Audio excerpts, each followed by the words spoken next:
Welcome to ThugCrowd Radio. Please listen to this important disclaimer in its entirety. All participants of this ThugCrowd Radio episode are characters. None of the stories told during these episodes are based on facts, truth, or reality. All works of fiction displayed during this episode that resemble real-life situations are coincidental and are not meant to serve as guides or tutorials to commit any crimes in any country. Please consult an attorney for local laws and regulations. And as always, trust your inner criminal.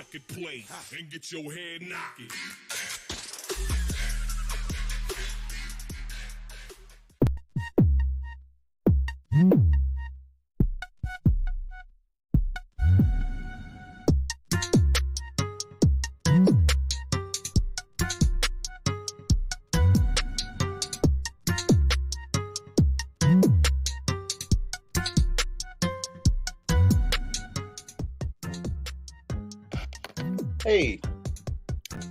Hey. Hello. What up? What up, Yo. Hello. Welcome. To ThugCrowd, episode 42. What up? Yeah. What's up? How's everybody doing? I'm doing, man. I'm doing. Yeah. Yeah, we were just discussing earlier how computers makes us feel, and they make us feel not suicidal. Oh, is that right? Damn. Yeah, that's exactly how the conversation went. Oh, man. Anyone do anything cool this weekend? Stepped away from a computer for like 6 days. That was exciting. And then I came back into a slew of work bullshit. So, you know. Small Yeah. eternity. I was gonna say I slept, so that was really nice. That is good. Hey, what's up with this this background you're playing? Are you just like choosing random demos now and just like play? Is that like seriously stored in like 4K? Oh, yeah. No. No, this is a 256 byte DOS demo. No. I wish. I've been slacking on the demo I've been making for us. It'll be out soon. Our release on Puit. Can we use those Windows Media Correction. Player visualizations? Oh, I could do that too, but Weezer's I mainly intro. just okay. So here's my strategy for picking the background. I Google the word cyber, and then I go to the last page in images, and then that's it. Of course. So this is a cyber GIF. So, but yeah, maybe I'll get a DOSBox integration to do some demos in the background someday, but who knows? But yeah, thanks everybody for coming. This is an awesome show. I'm excited for this one. We're going to be talking to icommitfelonies and JekHyde about physical pen testing, red teaming, and all the awesome shit that they do in their day jobs. But yeah, I guess we should want to get into the news because we have kind of a bit of stuff to cover today. Yeah, let's do it. I threw the show notes again in the chat here and threw them in Voiceless Voice so we can all follow along at home. So yeah, I guess we can just open it up here with the systemd privilege escalation flaws and the amazing System of a Down themed write-up from Qualis here. Then anybody have anything they want to talk about besides systemd sucks? Yeah, it's so this is interesting because if you look at the timeline, I think the timeline is one of the most interesting things about this. Mm-hmm. And taking away from the fact that it's systemd is that if you look at when the bugs were introduced to the time they were discovered and the times that they were and weren't exploitable, I think that's pretty interesting because you can take away from that just because your code is not vulnerable today and that an exploit can't be demonstrated today, it doesn't mean you're not writing code that could be vulnerable in the future in a new scenario as the project grows. So I think that's what this showed a lot. Yeah, because I mean, there's certain things that just become more accessible and more well understood, like the intricacies of them as time goes on. Because systemd is fairly new, so the implementations of them are becoming more and more widespread, and people are able to see, I guess, the development of the way that things are interacting. And yeah, it's interesting to see because some of the first it says CVE 2018 16865 was introduced in December of 2011. and Right. the other exploits that were happening in 2013. So yeah, it's pretty cool. Yeah, it's interesting as well to show that not because actually, you know what? It was icommitfelonies mentioned that Linux distros being much and much. We were talking about on Twitter, I don't know, like a week ago. And this is just an example of where, yeah, they're pretty much in much, but if you look at the affected distros, the ones that were not were compiled with a specific flag. So, you know, there was that extra I that was on the same code base that did that added that flag. So it's pretty interesting to see the ones that weren't affected, even though they're using the same code. So I was a little surprised that I didn't have like 40 like people jumping down my fucking throat about that comment I made about Linux. I expected people to freak out when I said that, and no one said anything. It's like, wow, that's really nice. I mean, it's good. It's finally like distro wars are back to just between Windows, Linux, and Mac now. It's okay. Yeah. I mean, that's also a good point. Like, if anyone's blue teaming, to have an automated process in place to be actively scanning this stuff when you're looking for definitions and, you know, full stack enumeration tools and figure out what the hell you run. Just want to mention that. If you don't know how, you can ask me. So, yeah, so it's a good thing to stay on top of. If anyone doesn't have that kind of process in place and you're having something public or even private, it's a smart thing to do. Yeah. It was interesting as well that the time exploitation took. Someone mentioned the difference between 386 and AMD 64. And I assume that just has to do with the amount of memory that needs to be allocated and aligned in the correct way, like how long it takes to actually create that exploitable scenario.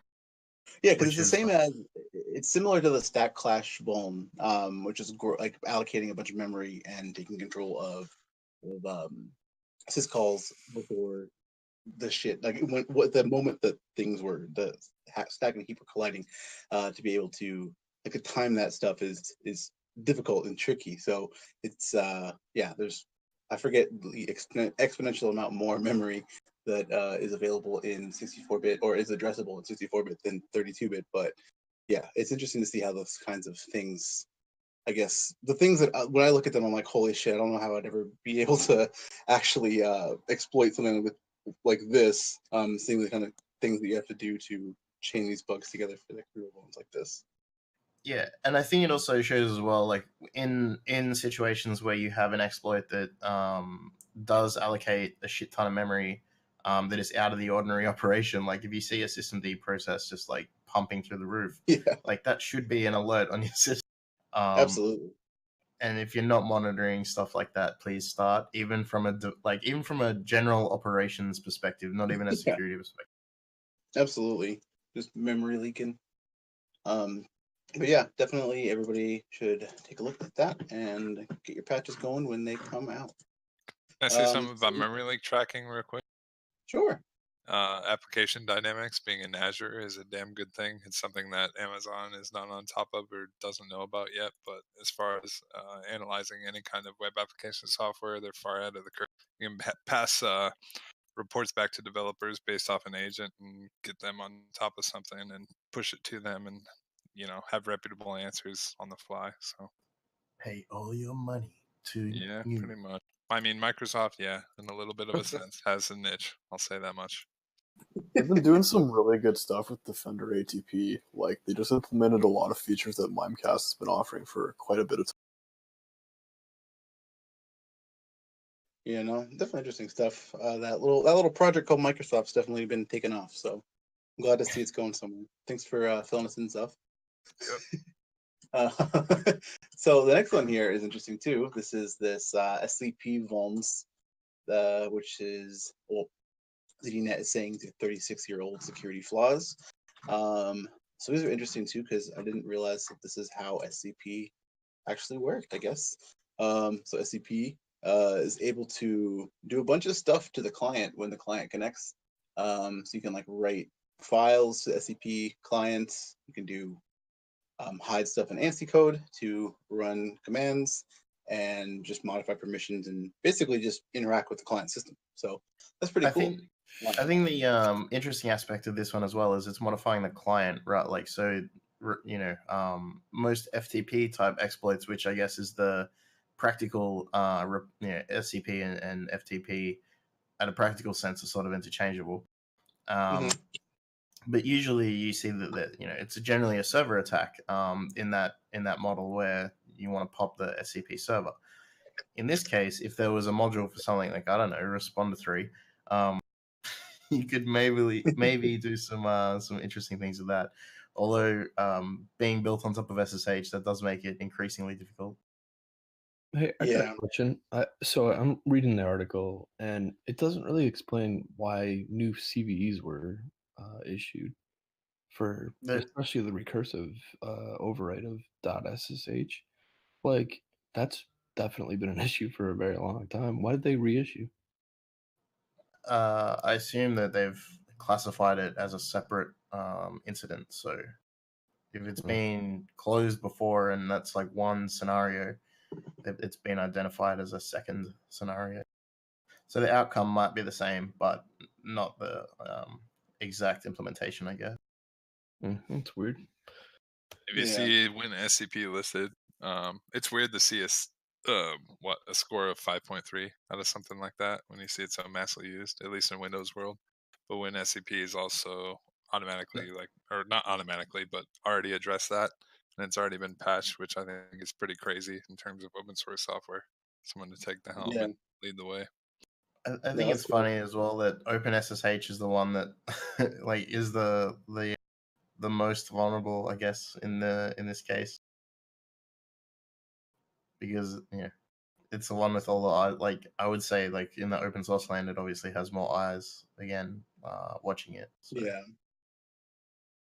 It's I feel like it's just one of those things where if it's been there for so long and no one's really touched it, then nobody really thinks about it. Well, OpenSSH development is always happening. It's a constant ongoing thing. There's always new plans and they're always looking, I guess. But whereas PuTTY and WinSCP have way smaller development teams. So maybe an older group, no fresh eyes on it. I don't know. Yeah, it's not exactly easy to get into OpenSSH development. I'm just gonna come out as a grad and start working on OpenSSH.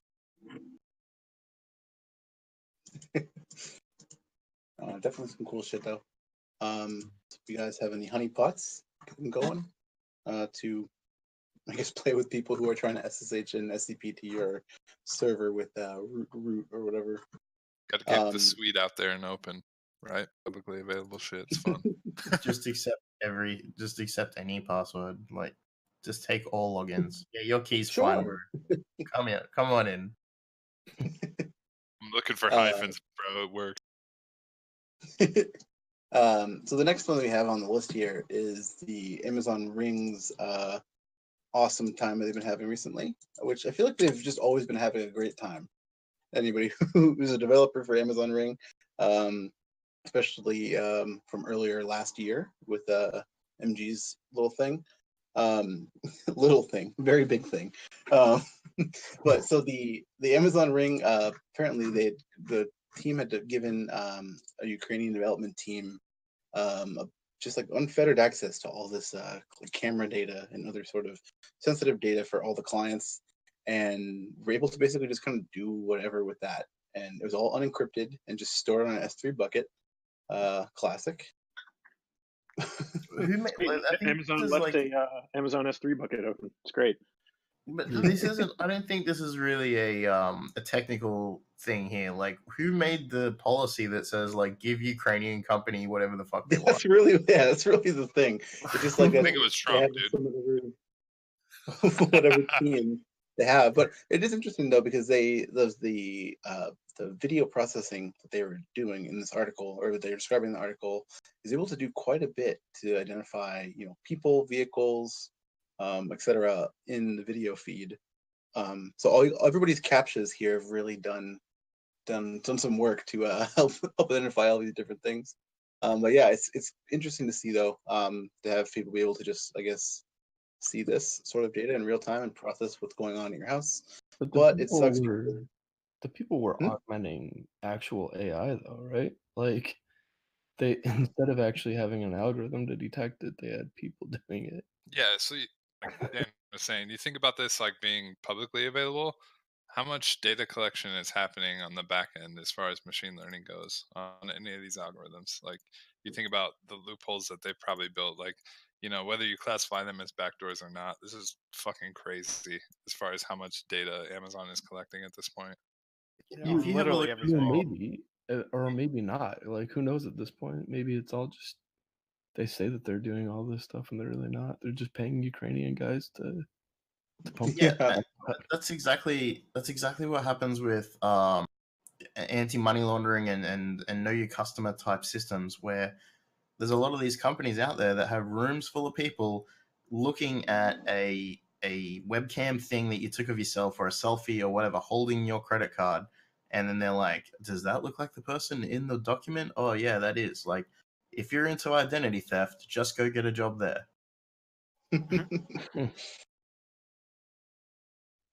Yeah, no, it's it just another one of those things where people's data is just stored in a weird way, and people cutting costs and saving time. Because that was the other thing is they're saying is that even they're saying that being able to encrypt this data or make it more secure, make any of this access more secure would just be too expensive. And it's just like it's like so this is like literally video of people's houses, like inside of their houses and outside of their houses. Just seems like. So, do you guys want to build a smart wallet where you like take your card out and it just scans whatever the fuck comes out of it? Because I think that'd be best. I think a camera pointing at your actual credit card, and Yeah. so that you can have an app. That's what I'm saying, dude. We include a little webcam, as you pull it. Yeah. Where On all of your cards. So if any of them move away from the geolocation camera, they'll know they're gone. Yeah. No, that makes perfect sense. Yeah, it would never get owned either. Nope. There's definitely some libraries you can pull off the shelf that will OCR a CC and verify it for you. So GG. Yeah, go on stelly.gg and look at some of those amazing credit card checkers combos. But yeah, just another amazing tale of people handling our data in a perfectly sane fashion. I think we should switch back though to the original ring exploit, which was to just steal the fucking ring off someone's house. Like, go and do that every time you see one. Like, you see it, just so that if your neighbors have one, take it, steal it, and just put it in the bin. There's a lot of people that have them around my neighborhood. There are business suites that use them. Think about that. Like people who ring doorbells. It's whether or not you can approve or decline, like, and tie into a card system, and the same person is going to have access to that. Like, they're going to see the ring and they're going to go to the card system. They're going to log in. They're going to approve or deny the request to get into the building. Right? Yeah. That's just the way it is. So.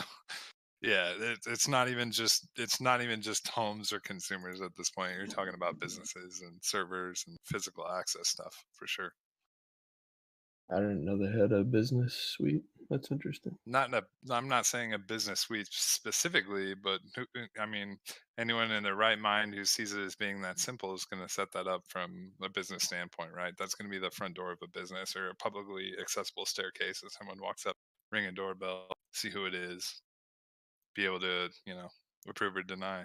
I mean, get a UPS or, FedEx costume and see how far it goes. Yeah, I think it's at this point just communication. I don't think it sends actions or anything. At least not yet. So yeah, the next story we have on our list here is interesting because I've seen some of the effects of this. A lot of us have seen the effects of this. Government shutdown. The TLS certs are not being renewed, and some websites are just going down. So yeah, this is definitely the government shutdown has caused some pretty big websites to just not be updated or just stop operations, like NIST. US certs thing is being weird lately too. A bunch of other like big cyber security and just general government operations websites are just lying dormant now. It's funny to see what happens. Shutdown is bad. Okay, who'd have thought? Do you think a good time would be for other nation states to come after us? Like when you set up Let's Encrypt, you like put it on cron and then you just walk the fuck away. Yeah, but then you can't justify your job.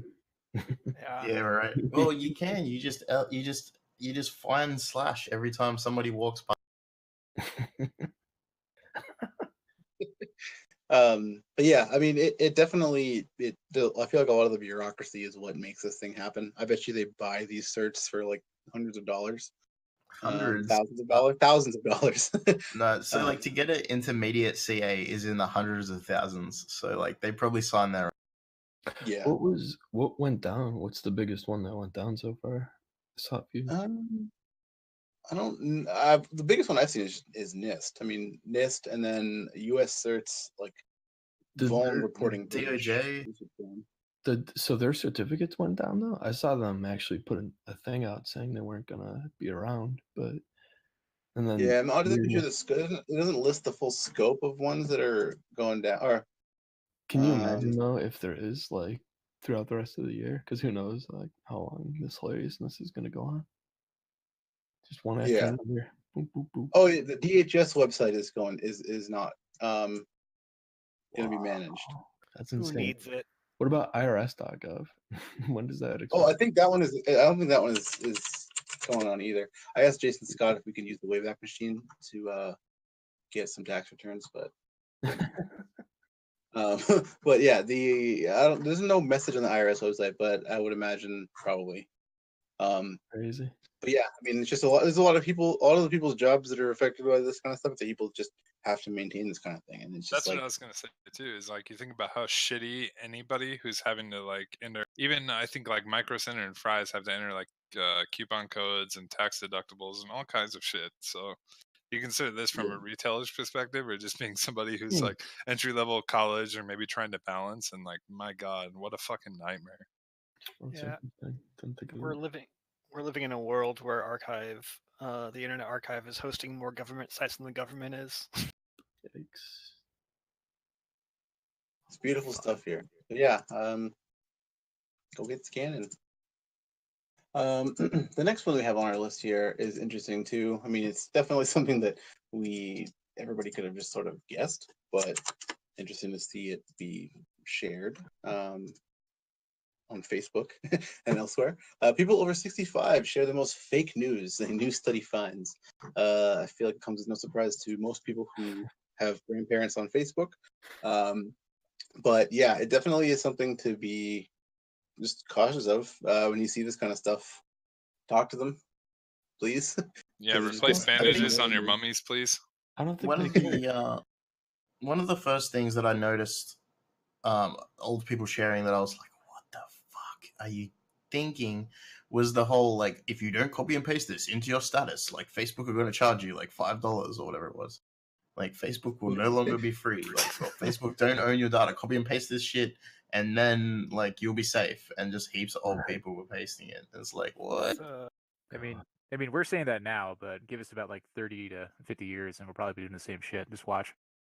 Well, Absolutely. there's actually a thing called the Flynn effect, which is how talking about how crystallized IQ increases like generation after generation. Are we sure about that? Wherever that's seen now, can we just agree to DDoS each other? I actually hope that if I ever get that crazy, my children will just like put a pillow over my face one night and let me go. Bruh, it's all about idiocracy. It's the truth. Yeah. Well, I mean, it's definitely important though to share with your family members if you are seeing stuff like that. It's fucking fake. Just like as much as it's awkward between Candy Crush friend requests to talk to your grandparents about that kind of thing, or anybody who's older. Definitely try, because it's important. I mean, there's people, literally like people's lives are affected by this kind of thing, and older people especially lose a shitload of money on like scams and like just fake bullshit all day. And not only that, our responsibility to sort of tell them, because they helped us when we were younger. So, yeah. But if you look at a website now, right, like you as you are now, you're in an information security type mindset, and you look at a website, you can judge it pretty quickly based on like the domain, the content, the like how old it is. Like there's a whole bunch of things that you just sort of automatically do to judge what is a good source of information. Yeah, whether or not you can sign up for a mailing list being most important, I think. Yeah. But I think if you take away some of those things, like the ability to create a good-looking website now is not out of people's reach because of the whole bunch of frameworks and tutorials and stuff like that. So people who create fake landing pages and stuff, they look very, very similar to a real source of information. And that's a lot of the time what I guess all the people are looking at. They're like, does this look real? It looks real. Well, also there's like a fundamental disconnect where like people who don't understand the internet think that like only news sites and like official news sites and things can have websites, or that it costs thousands and thousands of dollars to make a website like that, and they don't understand the how trivial it is to be able to spin up something like that and just put whatever you want on it. Yep, and I mean, a lot of older generations are more trustworthy because people weren't just unabashed scammers all day. So we used to just leave our doors unlocked when we slept. Yeah, I mean, absolutely. So no, I'm just saying personally, because I've had to deal with this a lot. Talk to your grandparents, talk to your parents, tell them, yo. I mean, stop. we don't even have to do that. We can just ask Not Dan. How's it feel watching shit unfold? It's fun. It's great. I It's think fun. the thing about Do you see it coming though, or like the Facebook thing is that that demo votes. So if they're spreading this fake news stuff, like that's an active target, and they're influencing votes through idiocy, but it's effective. Yeah. I've been in the industry for over 20 years, and all of my clients have never been hacked among. you hide it well, bro. So speaking of talking to your family members, this is definitely one of the. So I meant to put this in the ASCII because MG had suggested that we have a bad idea of the week to highlight. I definitely think this might qualify for bad idea. This is father creates app that forces children to answer parent RSQO text. I like the quotation is just like fucked up in there. But father creates an app that forces parents to answer, or forces children to answer their parents' text. So I was thinking about this, and the weird thing was I was thinking about functions and how you could like deter someone and put them basically in a fishbowl until they say a specific thing. So you target like terms and what someone is saying before they can even open any other kind of like APK or application within their smartphone. And I thought that'd be fucking hilarious, honestly. You could really troll some people. This though is legit ransomware. This is just like glossed up ransomware for parents and abusive spouses and just shitty people. Yeah, it seems like a cool idea at first, but the way that this is being described is like basically the way that the person is selling it reminds me of like a rat service on like Hack Forum. It's just like the amount of users that you connect to, and there's different price ranges and tiers and stuff. And yeah, it's definitely, I think, is a fucking horrible idea. And please don't ransomware your children until they answer. What would, like, hey, say you're the kid, right? And you get this message. I'd be so fucking pissed. Dude, I get, my dad's like, where are you? And I'll be like, smoking weed and stealing cars. Like, just say the most fucked up shit. Like, I'm out trying heroin for the first time. Hit me up in an hour. Like, just everything they don't want to hear. Or just Candyman, a null character. Like, you could really send anything. I mean, I'd like to see what it looks like when it gets deployed because it's probably going to be horrible. But yeah, I feel like it's probably easily defeated. And yes, as Plasmaz and other people have said, this is probably the best way to teach kids how to root their phones. If you are a parent and you have to install malware on your kid's phone to get them to reply to you, you are parenting wrong. Sit down, consider what you're doing, and try a different approach. But yeah, no, Echo Dash just says too, the target victims are also be, women, anybody's in an abusive relationship. Definitely a huge thing. I've seen this before, but with Google's Find My Phone and some other different.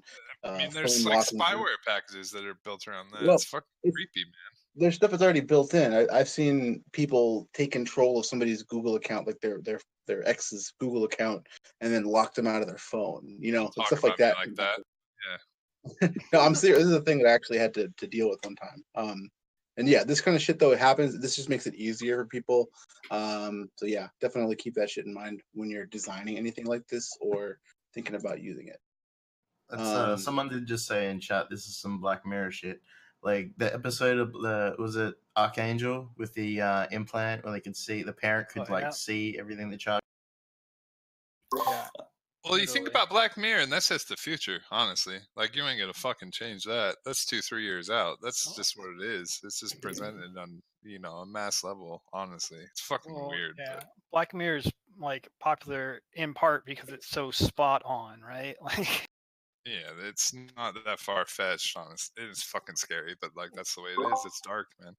Yeah, I've heard really good things about that show. I just haven't had a chance to really get into anything television-wise lately.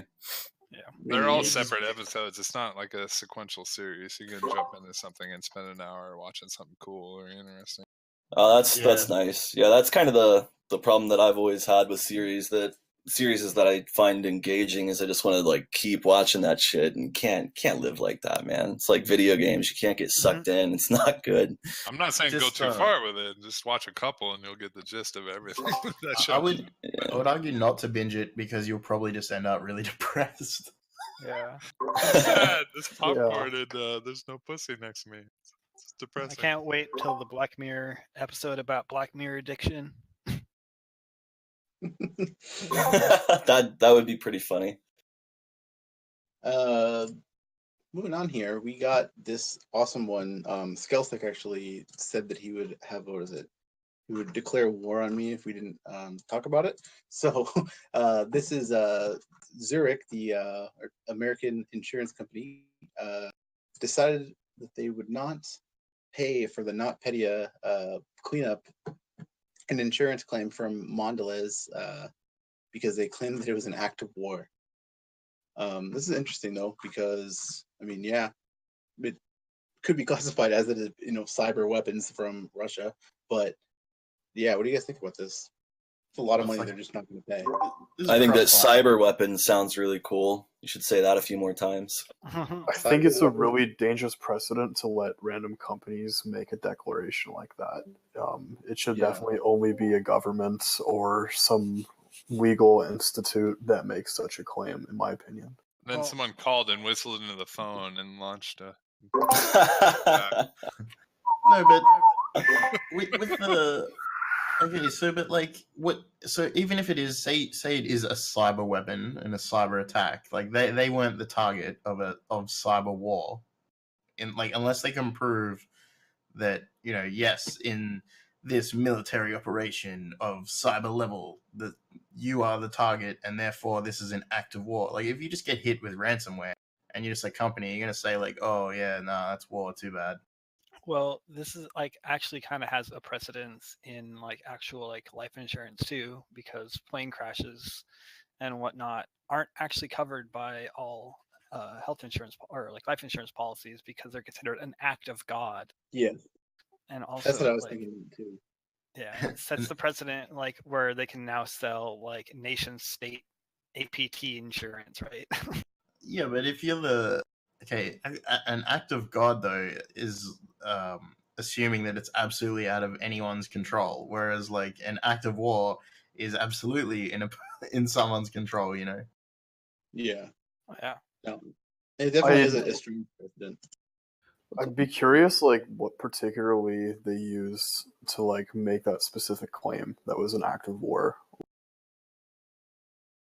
I think because it's probably nation state, but it's a Zurich company. Yeah. I don't know. It's a Zurich American. What the hell is that? That's what fast food looks like on the table at the the White House. People show up and they won a championship, and you present them with cold Big Macs and nuggets.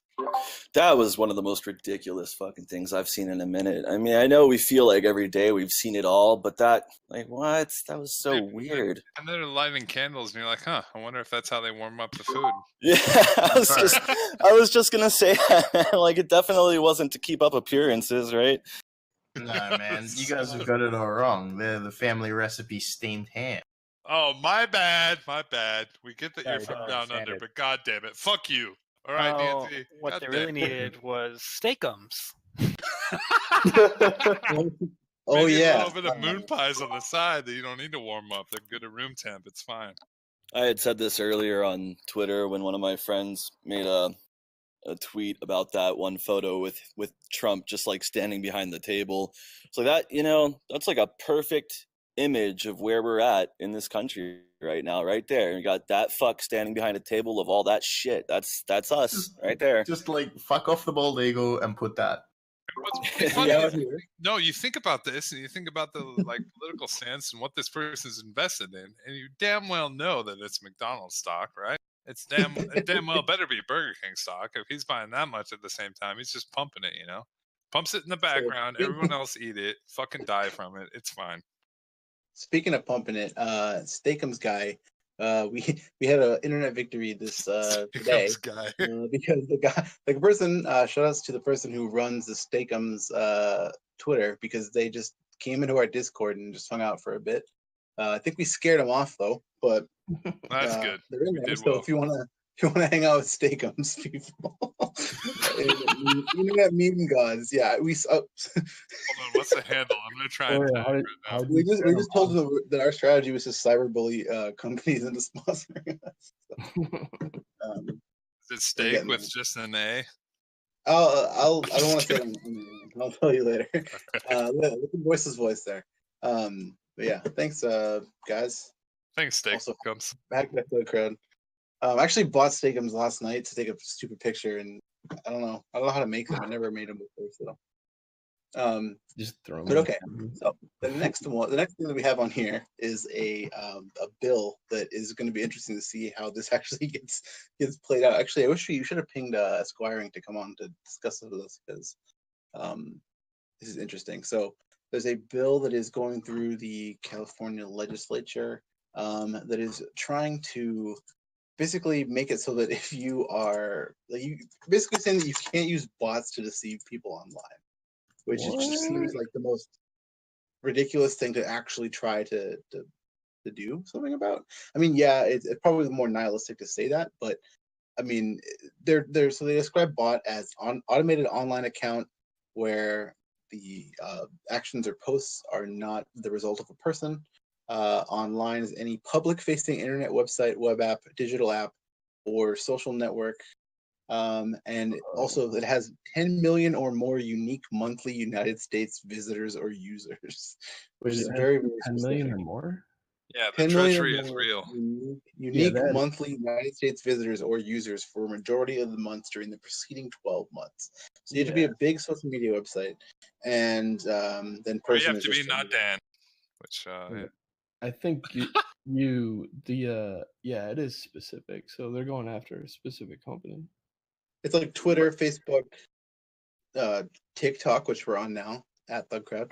Thank you so much, you fucking those dick. kinds of things. They're trying to basically make it so that it's unlawful to try to mislead somebody with a bot to incentivize purchase or sale of goods or services, or to influence a vote in an election. All right, hang on a second. Wait a minute. To purchase something, how many times have you been hit up by a bot that's like, "Hey, you want to buy some shady Pornhub accounts? Hey, kid, you want to buy some blockchain? Do you want to buy Xbox Live for like half price?" Just a bunch of retweets of things with products on them, though. Yeah. I mean, it's very specifically for sales or for influencing a vote in an election. Yeah, but for sales, like people who are using bots to generate income are not selling legal things. Like generally. Well, I mean, they also have integrations on like Facebook pages where you go to the Facebook page and it opens up a chat window with like a little bot that you can use to try to get you to buy stuff or to interact with the page. So those are, I don't know if those fall under that same jurisdiction, but it seems like it would. What about the like the help desk software type bots that are like, "Hey, can I help you?" Or like you go to a website, it's like, "Hey, do you need some help?" Things that have RCE, yeah. Hi, hot singles in your area. Yes, those exact kind of things. So yeah, I don't know how this. Very interested to see how this would be actually enforced. And yeah, I don't know. It's apparently approved though, and it's going to be active July 1st of this year. Does this only affect people who live in California and operate bots, or is this also people just targeting Californians? This is if you are interacting with a person in California online. Wait, it got So- approved? What are they Looks going like to it do? did, yeah. Oh, wow. That's pretty odd. Yeah, I'm curious to see how they wind up enforcing that too. That's interesting.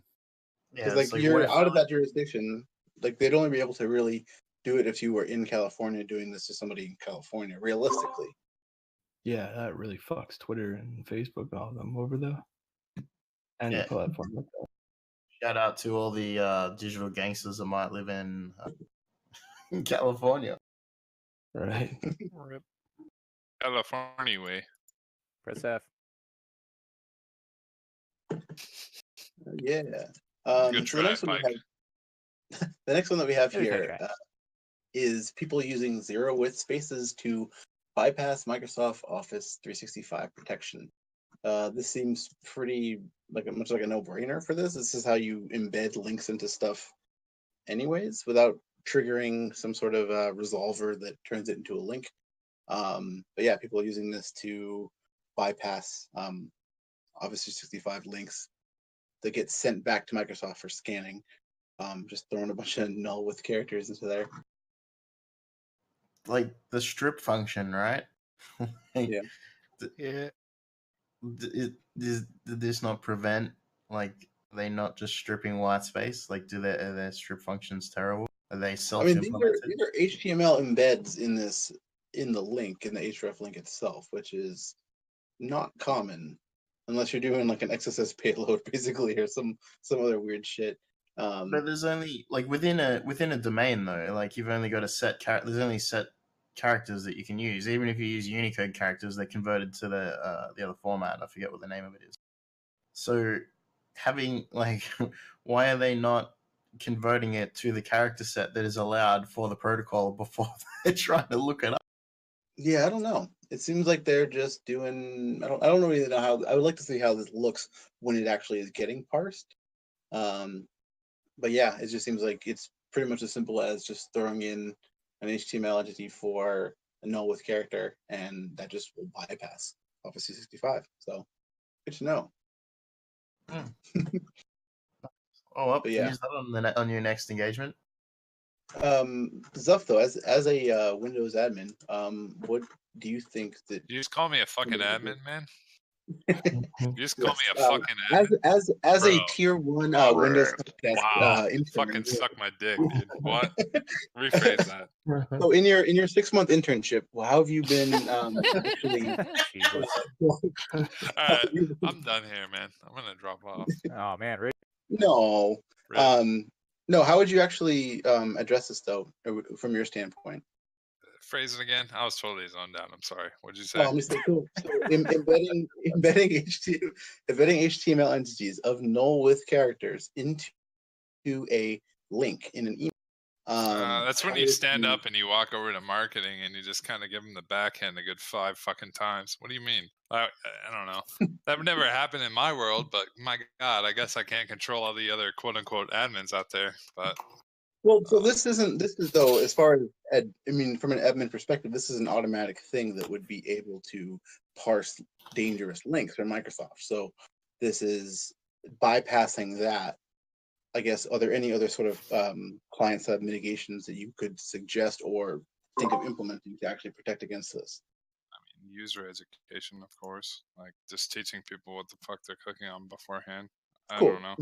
It's a nasty attack vector to begin with, but yeah, I think just being able to, and this is coming from a standpoint, but constantly nailing education into people's fucking faces. The people you work with should not be dumb either. You should be able to pass that kind of knowledge on. So, from a network perspective, though, like if they're hitting malicious stuff, like hitting malicious sites should already be blocked, right? Blacklisted somewhere on your firewall, I would hope. Layer 1. Yeah. So there's other like DPI type stuff that happens. So if they do click the link, then it's protected somehow. Yeah, you got like an email spam gateway or something, Barracuda it. Granted, I don't know if that would work in that context specifically. No, you're right. Like you could sit there and rewrite rules around it too. So It would definitely be a case though where the most vulnerable people would be the people who insist on BYOD, and they run their Office 365 on their own machine that's probably infected anyway, and then they work from home, so they're not protected by anything, and then they complain when they get hit by whatever. Oh yeah. So the next story that we have on here is malware that was just pre-installed on some Alcatel phones. This is pretty cool, I guess. The weather forecast world weather accurate radar that comes pre-installed on some Alcatel smartphones is actually malware, and it gets people to dial premium phone numbers from their phone without their knowledge. Oh, that's pretty funny. Yeah. It comes out of the box and it dials like in the background. That's lovely. Yeah, that's not even close to like subtle at all. No, and what sucks too is anybody who has this kind of phone, that's probably if it's a stock app that's shipped with it, you probably can't delete it right off the bat. ET phone home. Gotta jailbreak that. Absolutely. Hi guys. Oh, hey there. Yo, what's up? You made it. I made it. All right. But yeah, so this actually reminds me though of I brought this up a few times, the Cool Reaper malware that came on some certain phones. Specifically, one of them was a CoolPad Rogue, and some other ones that were just some very cheap Chinese phones that I got for $5 on clearance at Target, I think. But yeah, those ones came with a malicious file system explorer that was like pinging back everything on your phone to Baidu. Yeah, definitely interesting to see those kind of just phones that are just backdoored, and sometimes they have those third-party people that are actually doing that, and it's not even the people that shipped it originally. So it's more of an example of like a supply chain kind of thing.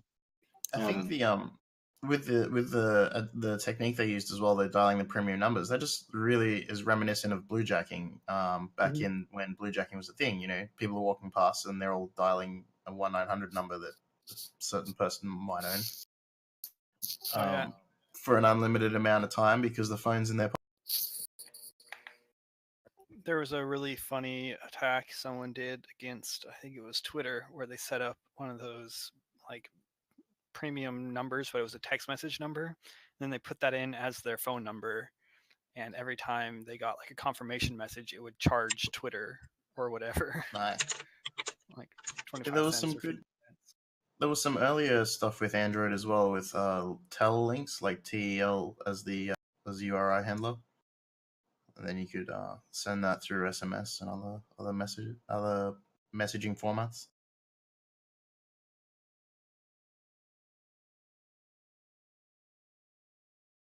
Yeah. So yeah, wow, we kind of breezed through the news section here pretty quickly. Does anybody have anything in Goodreads or cheat codes that in the show notes that you wanted to discuss or highlight? Up, down, left, right, A, B, A, B. We call it our show notes. I put cheat codes as any public exploits that are just kind of released. The popping calc with Excel was pretty funny, like straight up PowerShell. Like, yeah, I thought that was pretty interesting. I hadn't seen that yet, so that was a interesting find. Whoever put that out there. Since we got a couple of minutes though, do you guys want to discuss the Soldier X of 2019? Oh yeah, yes. I didn't put that one on there. A couple of other stories because I felt like they might just eat up a lot of time, but since we have a little bit of time, sure. So yeah, discuss Pwnhead. Yeah, so Pwnhead, for anyone who hasn't seen, is a website that ranks security researchers in a questionable format, and creates a list of who is the best hackers in what countries. Lol. Yeah, and so I guess a lot of people have looked at this site, and pretty much the Twitter consensus appears to be that ignore this thing entirely. But what it does show is that somebody had the idea to build it, and they've come up with this convoluted way to rank conferences, the speakers, like how many attendees were at the conference, how long a conference has been running for, how many CVEs a person has, tools that they have submitted that I guess they've mostly come from Kali, and then they've used that to weight people, which all of those things can be absolutely manipulated. So it's pretty funny. There was a few people who got asked to be removed from the website, which is also pretty good because they obviously didn't ask anyone, hey, do you mind if we put you on our hacker ranking website? Hacker hot or not. Yeah, pretty much. I mean, yeah. The sad thing is, like, something like it had a lot of like resources and things, right? It would be great if it were just a thing that would show you like the research someone did, right? There's like so many ways you could go with it, without making it like this cancerous thing that it is. However, they didn't go any of those directions, and they just made it some shitty attention grabbing thing. I suspect it's probably nowhere near as much as people kind of initially thought it would be. My guess, after doing looking, is that this is probably just some kid who kind of wanted to, I don't know, call out his I don't know, hacker heroes or whatever the fuck, and decided to put this up without much thought. And he probably didn't expect the reaction he got. Yeah, I would agree. Yeah. Also, Moo brings up a good point. 150 researchers, no women. Yep. Yeah, I thought that was kind of backhanded. It was funny as well, though, like major oversight. You could add yourself, like you can log in and add yourself and be like, I did this, so like I can just see like CVE, like that's, I think I was in the thread with Dan where it was just like CVE hoarders, people who constantly do the same for fun and profit talks at like the speaker circuit and like make, I don't know, help us that end up on exploit DB or in Metasploit or something, I don't know, like not actual exploits, will probably just end up like dominating the chart, right? Yeah. I mean, it definitely is a very arbitrary way to do something like that, and it's just not fair to a lot of people who are actually out there grinding and finding stuff and don't really care about the fame and the clout that comes with, having, like 4 to 5 different versions of the same exploit DB post, for different target systems. That somehow counts as like you're now number 3 hacker in the world. Yeah, I want to say that I'm interested to see how that site develops, but that would imply that I give a shit and will look at it in the future, which is true. So Upload had told us that it was actually going to be going down probably because of the backlash. So that's a good call. I think it's some of the things that it missed were like the complexity of an exploit. So like if it's a really like complex exploit chain that somebody has released that uses like 4 or 5 vulnerabilities and is like 100% reliable and like all the other things that make a good exploit, those are weighted like the same as like curl fucking SQLi, like SQLi and then database dump, like same thing. I think we missed an opportunity with some of our Twitter data people like 4octets and Dasho and Gallagher. We really should have done an assessment of how many people and who and how much they were talking about this site so that we could make our own site that ranked people who were most concerned about rankings. It would have been amazing. You can check the individual profile pictures and see who updated theirs. Dude. And there's only like a handful of them, but if you go through the profiles, you can see who took it seriously and like they updated their shit. I think that would have been funny to enumerate that and how much people actually cared and who they were. Yeah, that's a list I might pay attention to. Imagine selling that list to like vendors. You could make good money on that. I bet. So InfoSec AU, Shubs, he was, he's got AU for Australia in his handle, but he was listed as Indian, which I thought was pretty racist. Wow. That's classic internet shit right there, I guess. Also, my favorite was the one person who was on there but did not have a last name listed. Just that one person with an initial kind of led us to Yeah, I didn't even see Zero Cool in that list. I'm pretty disappointed. What do you mean, actual date? Still trying to Oh, find he's- the mimic was in this. I think they stopped adding after a few chats. Didn't they forget Giuliani too? Oh man, he should have been like at least top 3. Well, I mean, if Rudy. we're throwing that guy in the mix, what about Al Gore? Can he get a spot? I mean, we wouldn't even have the internet if it weren't for that guy, right? I think that's the story. Terry Davis.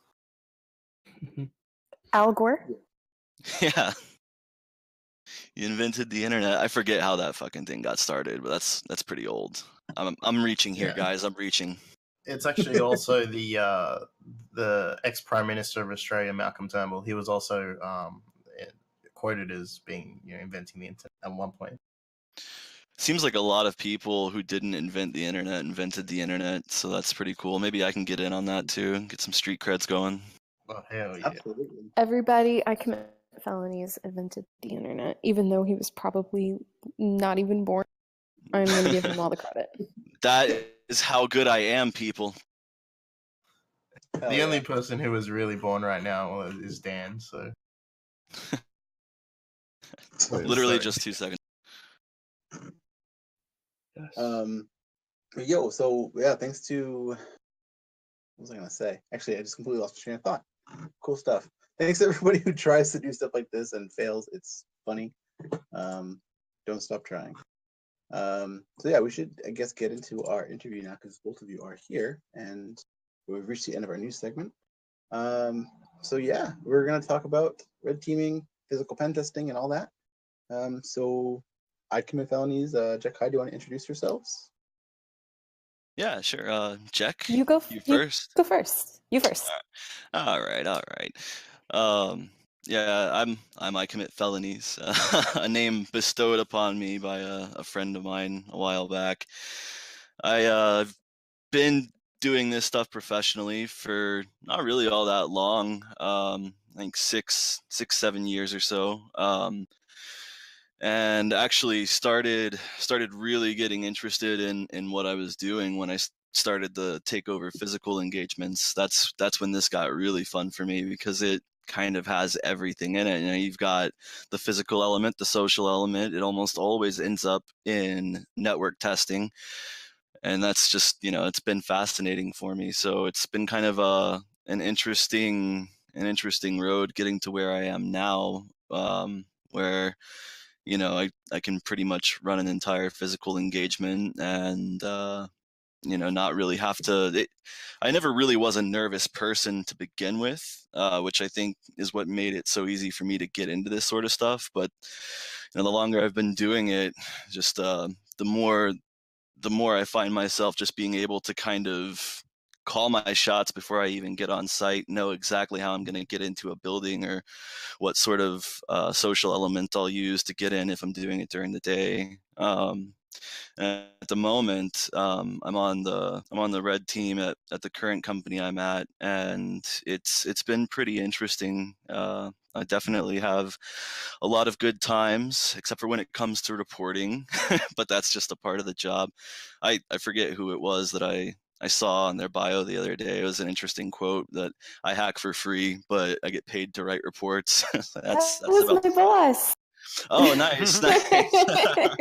Yeah, that was a funny quote. I thought, man, I'm gonna have to adopt that. Oh, it's awesome. Yeah, that's my boss, Tim. Can you guys hear me all right? Yeah. Okay, good. Just making sure. Yeah, I don't know how great my intro was there, but it's your turn now. I'm done. It was a fabulous Thank you. introduction. Yeah. Yeah. So I am JekHyde. I do physical penetration testing. I have been doing this for about 3 years now, and basically what a physical penetration tester does is, if it's not something you're familiar with, is we break into buildings. I commit felonies, and that's what we do for entire days are taken up with the process of doing reconnaissance and coming up with a master plan, and then a plan B and C and D and all of that to see if we can wiggle our way into secure facilities. Like I said, I've been doing this for a little while now. I was working as a contractor for a little bit, and then I got employed with the Walmart Red Team about a year ago, and it has just been fantastic. So I know Kyle and I commit felonies, and I both have like a lot of stories, and I can't unfortunately tell a lot of the stories from my more current moment, but we've got a ton more other than that. Oh Yeah, and I was gonna put it out there that, you know, I just want to put a disclaimer. I am, you know, not at all a very advanced tester. In my opinion, I just get really lucky a lot of the time and just kind of happen to know what I'm going to shoot for. I usually wind up getting the results I want. So, I mean, I don't know if it's luck all the time, but it certainly is a good portion of the time. And I'm not really intending to like go through any full stories myself. I don't think Jek is either, but you know, details and specific topics and things like that that we think might be useful to people who are looking to get into that sort of testing. It's kind of what I'm going to be putting into the stream. Yeah, I was thinking, sorry, you can go, Jek. Yeah, a couple things. I am definitely not. I'm not extremely advanced in this field either. I'm not technical at all. Like I work with an entire team of brilliant minds who are able to take the access I get and turn it into I get access to the insides of an office building, and they take that and turn it into, I have all of your credit cards. That is not me. I'm the one who does that end of things. So, there's a lot more talent. And I'm really humbled to be able to work with such awesome people. And I think that's a really important point for a lot of people to hear, is that you don't necessarily need to be a technical person to handle the physical and social elements of that sort of engagement. Yeah, and he was saying, it doesn't always end up being extremely complicated. A lot of the time, we do get lucky in that user awareness is not what it should be, or people are not necessarily following protocols. So I'd say 7 times out of 10 is tailgating into a building, and there are passwords on sticky notes, things along these lines. People are leaving their computers unlocked. So it is an amazing job, an awesome job. A lot of our stories are really cool. But in the end, like, a lot of the stuff is pretty basic, and it would make our jobs a lot harder if people just followed simple rules. Yeah, it certainly would. I mean, I can't tell you how many times I've landed, gotten in my car, and just gone straight to site after I've had a beer and some steak. and more often than not, yeah, you go there to do some recon, right? Like you were saying earlier, and you just wind up taking a chance and figuring out that like this door is unlocked, or this. Yeah, it's kind of funny how that works. Anyway, so like kind of getting to the topic of initial entry, I would say that most of the time I prefer to actually go in overnight to test the actual physical controls that are in place. Like, are these doors locked? Can this sliding door be pried open because it's fire code? Are the vehicles in the parking lot unlocked? Do they have badges in them? That sort of stuff is typically how I end up getting in. And then, the client still wants to know how the employees are going to react during the day with someone trying to socially engineer their way in. And so that's usually like kind of a back burner for me.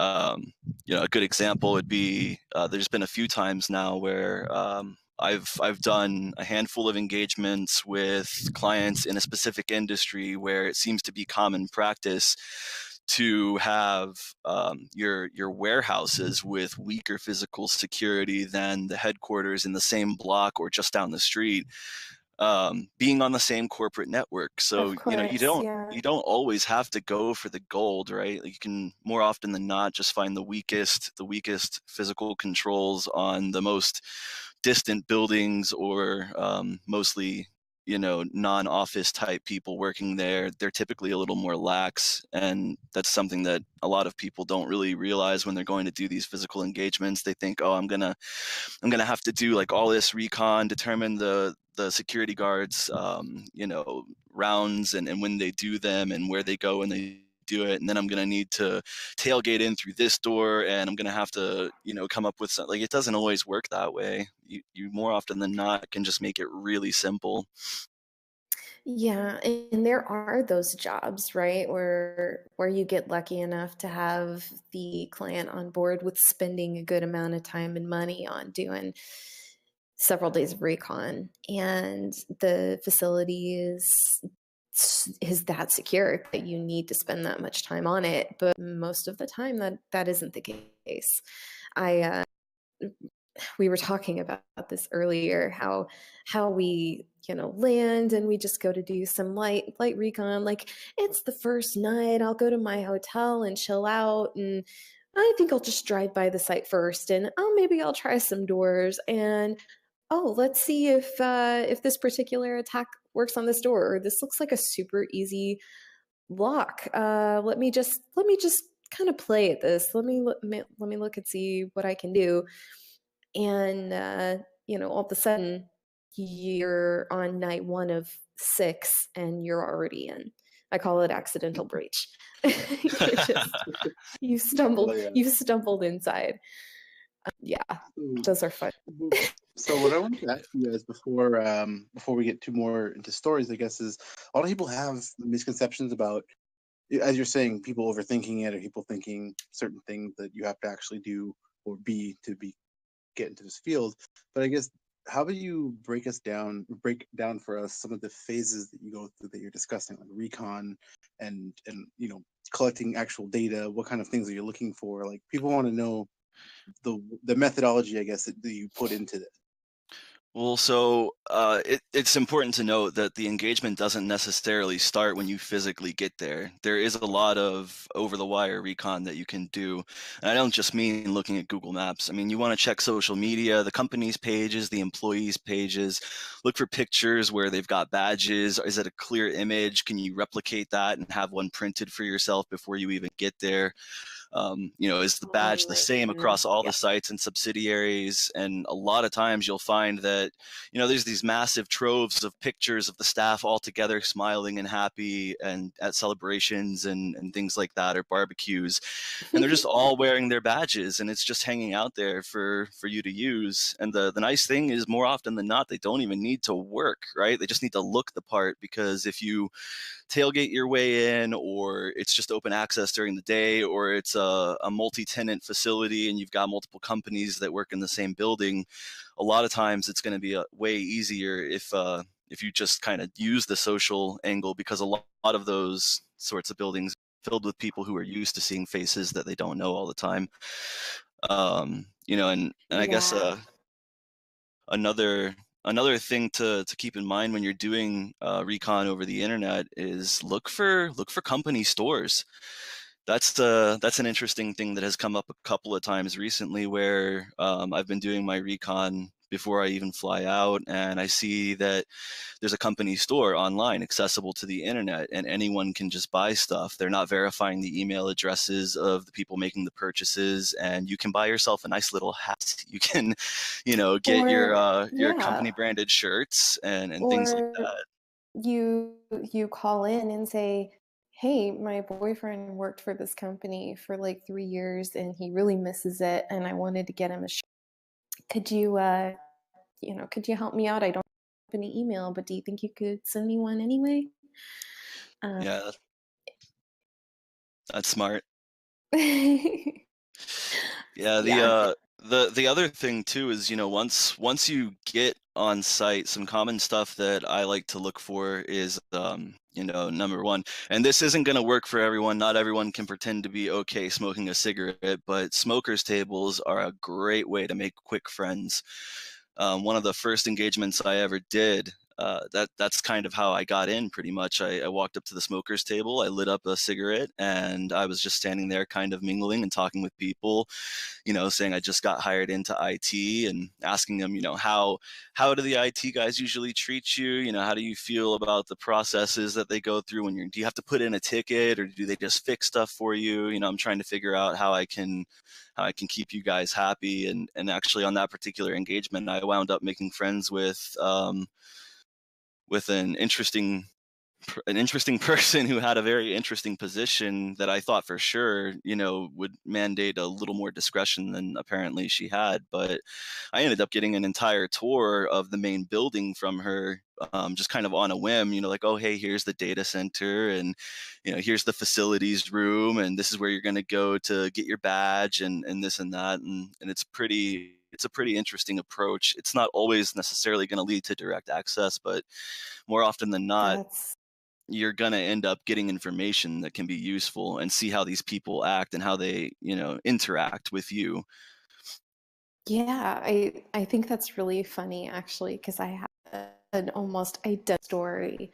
I was on this job that, ironically was one of those jobs where they wanted us to spend more than a couple weeks doing recon on one facility and gave us plenty of time and resources to plan a breach. And we did all of this. I ended up getting on the campus, sitting next to the smokers pit and chatting with this guy who worked in IT, and he was very eager to show me around. I told him that I worked for the same company, that I had a different campus, that I just landed. I didn't know anybody, and he wanted to be friendly.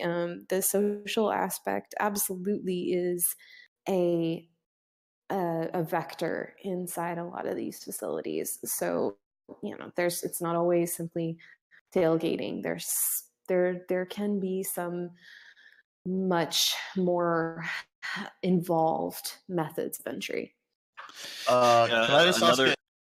Go ahead. I just want to ask real quick. Like, have you had a situation where like the guy was a little bit creepy, but you went along with it anyway, just to like get that access? Yeah. So towards the very beginning of my career, I didn't really know where to draw the line, and I remember. So I had a specific goal of getting access to these contracts at a manufacturing facility. And I was like, I don't know how I'm going to manage that, because this was before I really had a team backing me up. I had one guy, TinkerSec, and he absolutely incredible, was able to help me get my foot in the door and built me up to the point I'm at now. And he was backing me up on the tech side, but I wasn't exactly sure how to aim for the contract. So once I got in the building, I was actually in the guts of the building.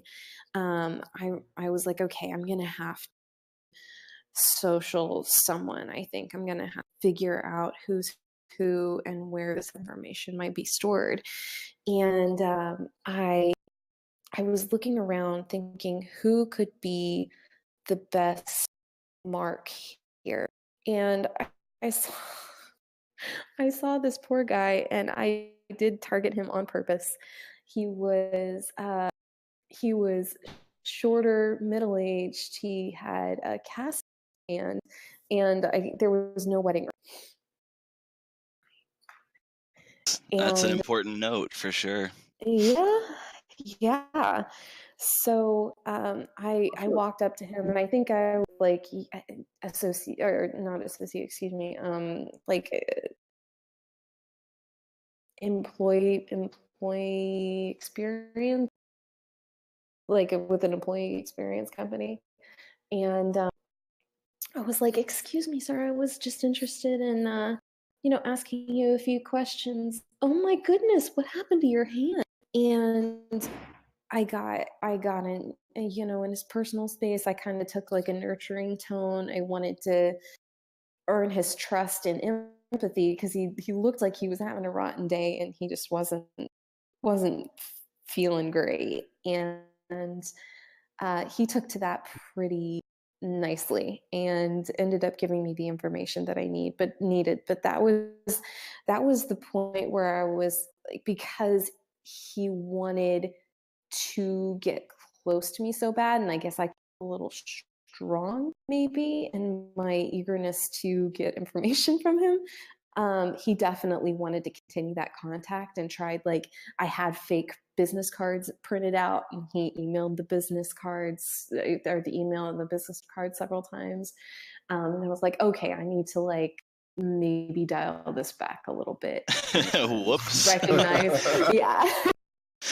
That's pretty funny. I can't even say that I've ever been able to take that approach, obviously, because I mean, as a male on site, if you try and pull something like that with a female, typically it's going to result in red flags, right? Like not many females are open to some strange guy just walking up to them and being super interested and nurturing and trying to, Oh, it's dude, women have so many advantages to doing red teaming as opposed to men. There's a double-sided coin to this. Like, we have a lot of different faces we can play, but at the same time, men are automatically taken more seriously as authoritative figures. I don't even know if I'm saying that right. But it's harder. It takes more work to walk into a room and own it as if she is the boss, as opposed to a man. Everyone just kind of makes that assumption. Yeah, that makes sense. I got a question. Sorry, did I cut you off there, felonies? No, go ahead. Okay. So have you ever done any like infiltration to like post-work activities, like say coworkers going out for drinks or whatnot? Absolutely. That is definitely a valid attack vector. And honestly, I would say that's another interesting thing that you should look into when you're doing your social media recon on a given company and their employees. You want to try to, number one, look at their social media posts, images specifically, see if you can identify certain restaurants or hangouts, bars, etc. You want to take a look at the closest, eateries, if you will. Like, is there a Subway right next to the site? Because if there is, I mean, get yourself a boss cloner, sit by the door, and when you see the right badges walk in the door and you've gotten them, you can just walk right back out of the building and you're good to go. So a lot of times you don't even really need to interface with these people in those outside of work areas. You can just kind of hang around knowing that they're going to be wearing their badges out in public. And I've never really understood why people do that. It's kind of an odd flex, I guess. I think a lot of them just don't even think about it. Like, you're leaving work, you work at a hospital, let's say you're a nurse, and you're wearing your badge that you normally wear when you're tending to patients, and then you're driving home and you've still got everything, your scrubs on and the badge, and I think I'm just going to stop off and get some groceries on the way home. Like, nobody really, or I work in IT at a data center and I'm just going to grab lunch with folks. Most people are not a world of security and they don't really think about it. Yeah, that's definitely true. I guess I shouldn't imply that it's always a weird flex, but I'm sure there are those people out there who are like, oh, I want everyone to know I work for Citibank, or something like that. Definitely is. Yeah, and I do so much of my OSINT. I normally know, depending on the client, I can know exactly what I'm walking into when I get there. I will know what kind of locks they use. I'll know what the entrances look like, what the layout of the building is. I could what badge technology they use. So because people post so much about what they do and where they work, it's easy to have a very good idea of what you're walking into, exciting the workplace. The more parties, the more laid back there, the easier it is to find all of the information you need before you step in the state. Finding out what free drinks you're going to get at the after work gigs, awesome. Yeah, and that's a good lead-in, I think, to kind of quickly jumping onto the topic of what you can do if you're going in blind, which, a lot of times I'll admit is a little more fun. It's not exactly all improv. I mean, once you've done this for a while, you kind of know a lot of the common issues and pitfalls that most organizations are gonna have just kind of sitting there. But here's a couple of things to consider. Security guards are often viewed as, the people you want to stay away from when you're doing this sort of stuff, that they're going to be immediately suspicious of you because they've never seen you before. And I'm here to tell you that shit is not true. In fact, a lot of times it is almost their job to make sure that they don't become overbearing or, or make you feel uncomfortable, and they have to operate within certain bounds to make sure that they're not making people's lives difficult. So an interesting example is, I one of my first engagements even was against a very prominent financial institution, and my the guy who was running the engagements when I had first gotten to this company, he decided that he would go ahead and take the first night, do all the recon, watch the guards, see if they're sleeping in their cars at lunch, look at where they go on their rounds and what they do. Are they jiggling handles? Are they radioing in? Are they doing check-ins? Stuff like that. And then the next night, we go in, he asks, do you want me to go in or do you want to go in? I want to do it, man. Of course. You don't even have to ask. I was wearing a suit jacket with some really nice pants. I had some gunners on, and, to make myself look a little less threatening, because I don't know if anyone's aware of this, but it is a statistical fact that people find other people who wear glasses less threatening. I don't know what that's about, but that is a fact that I've read and put into practice several times. And so beta genes. You can't see as well, you're not as good for breeding. Yeah, so I decided, well, we're here at night. We know it's a 24-hour shop because there's customer service reps that are here around the clock. We know that there's security around the clock, and they're armed. At the front door is a man lock, or, well, at least what appears to be a man lock. Obviously, the functionality is not fully disclosed to us, so we kind of have to figure it out. I decided that the best approach, given my lack of experience, was to simply stand out front, looking all sharp and everything, and be on the phone. I had a badge that I had put on a simple lanyard that was the same color, not the same design, but the same color as all the employees. And the badge was from some failed startup that I had started kind of working with for a little while. And, I just kind of had it chilling in the shirt pocket underneath the suit, but you could still see the lanyard. So I'm standing out front, I'm on the phone, and I'm talking to the guy on Overwatch, the main guy who was running the gig and did the recon the night before. He was up on a building across the way, scoping everything out for me as I was, standing out front. And he said, the security guard's coming. I was like, okay, all right, that's good to know. Let me start kind of walking away. And he said, bonus points if you tailgate him through the man lock. And I don't know what came over me, but I was like, bet, all right, I'll do it. So, this armed security guard gets out of his little golf cart and he starts walking up to the door. And I'm just sitting there, bullshitting on the phone, pretending like I'm talking to some very important people. And I start walking in. He opens the first door. I grab it, and I see him kind of look over his shoulder at me. And I have to start turning down my phone because the guy on the phone is laughing his ass off, and I'm trying to, play it seriously. And I know he could probably hear that. And so I get into the first door, and this is where I discover it's not really a true man lock because he just opened the second door while I was in there. So he goes through, I follow him in, and I see a bathroom right behind the security desk. And I say, hey, can I go use that bathroom real quick? He's like, I need to see your badge. And I'm like, dude, I'm on the phone with Japan right now. Okay. Like I need you to just let me go to the bathroom real quick so I can go do my work. He's like, sir, I'm sorry, but I really need to see your badge.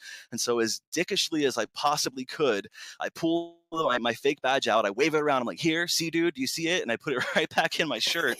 And he's like, okay, sorry. You know, so I go into the bathroom. And at this point, I'm like, well, shit, I have a non-working badge. The security guard probably thinks I'm a dick. And now I'm just sitting in a bathroom. There's no network ports in here. What do? And with some odd stroke of luck, I hear a ding on the other side of the wall. I was like, that sounds like an elevator to me.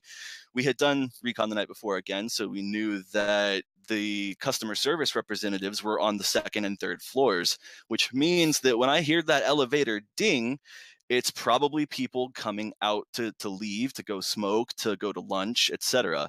So I just kind of hang out for a minute. I hear talking on the other side of the wall. I hear the door open, and then I hear them walk by the bathroom door, and their voices start to fade. I know they've left the building. So I sit, I wait.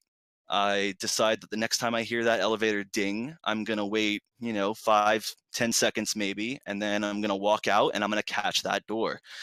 And it actually turned out to be a little easier than that. I heard the elevator ding. I walked out a little prematurely, and I saw the guard like waving to a couple of people that they knew.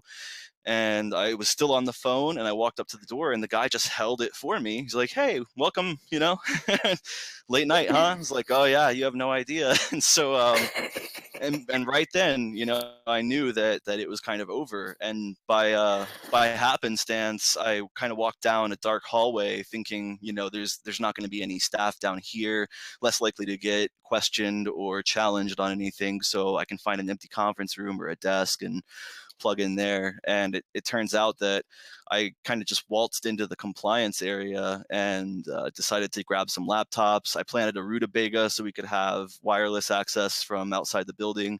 Planted a Dropbox, which at the time was basically just a Raspberry Pi that did reverse SSH, super basic, but ended up working. Got confirmation from my guy in the car outside at the other building saying that he had internal access.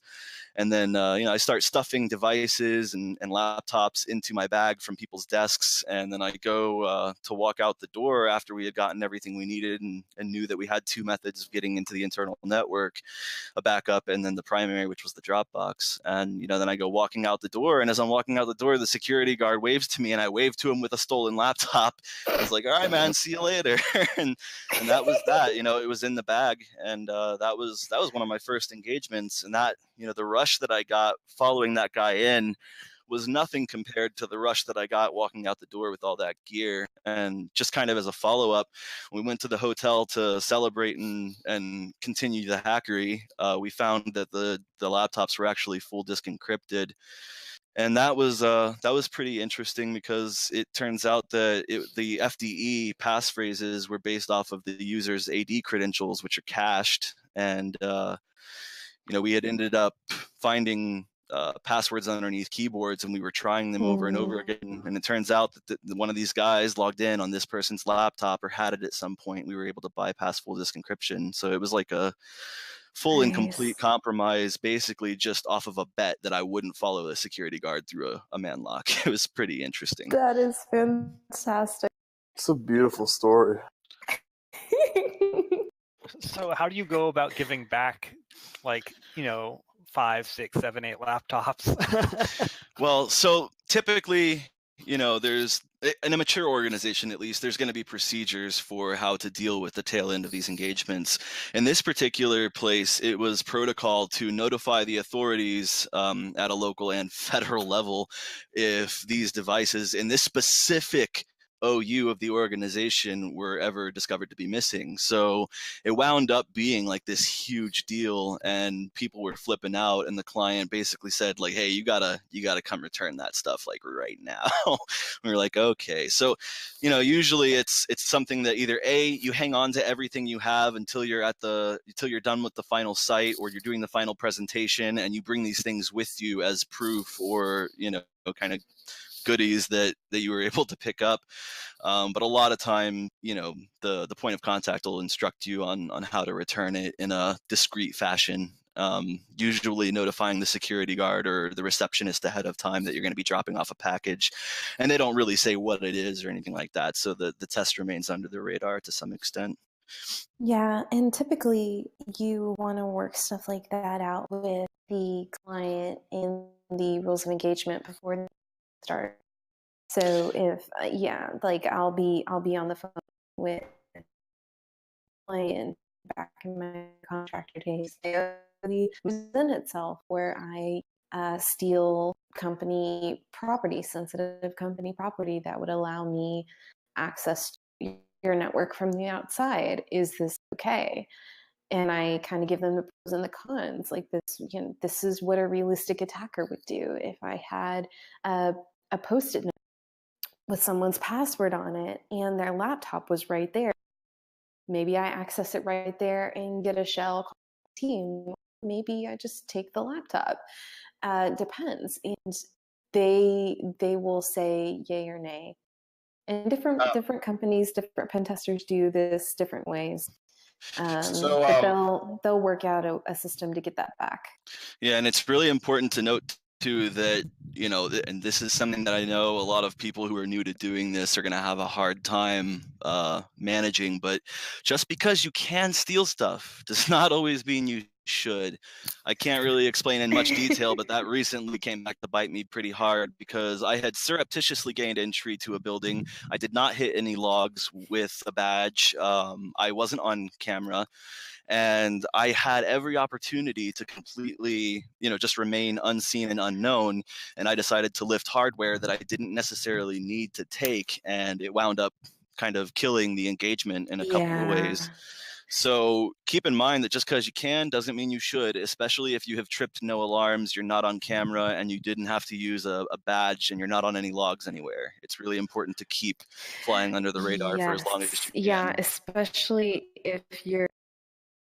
Yeah, especially if you're team's goal. Sorry. Is everybody all caught up? My link just got like super lag. Yeah, you're caught up now. I was wondering if that was just me or if that was you this whole time, but it sounds like it's you, so that's good. Yeah, it's you. So, Oops, okay, one second. I was just wondering though, a lot of the time, I'm sure anyone who hangs around a lot of IRC Discords and Slack channels, they'll get a DM from someone that says, "Hey, can you come and hack my company?" Yeah. Do you just want to cover quickly, why you shouldn't take those and what you guys do? What's in place with those agreements before you go and do any of this stuff and get yourself in trouble? Yeah, it's why I never went and did freelancing pen tests all by myself. Is my link in is my voice not as robotic? I think you could just keep talking through it. Yeah. Yeah.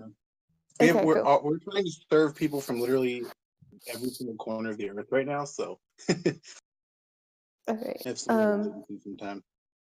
Yeah, it's why I always went through bigger companies when I was a contractor. I didn't just reach out to clients by myself because there's a lot of liability that goes into being, choosing who to work with and who is legitimate or not. I am a social engineer, but I can also be socially engineered. It's being reached out to by, a competitor of Walmart, for example. Say a competitor of Walmart reached out to a pen tester or a company and said, "Hey, for Walmart, I would like you to do a penetration test and drop this box in their headquarters."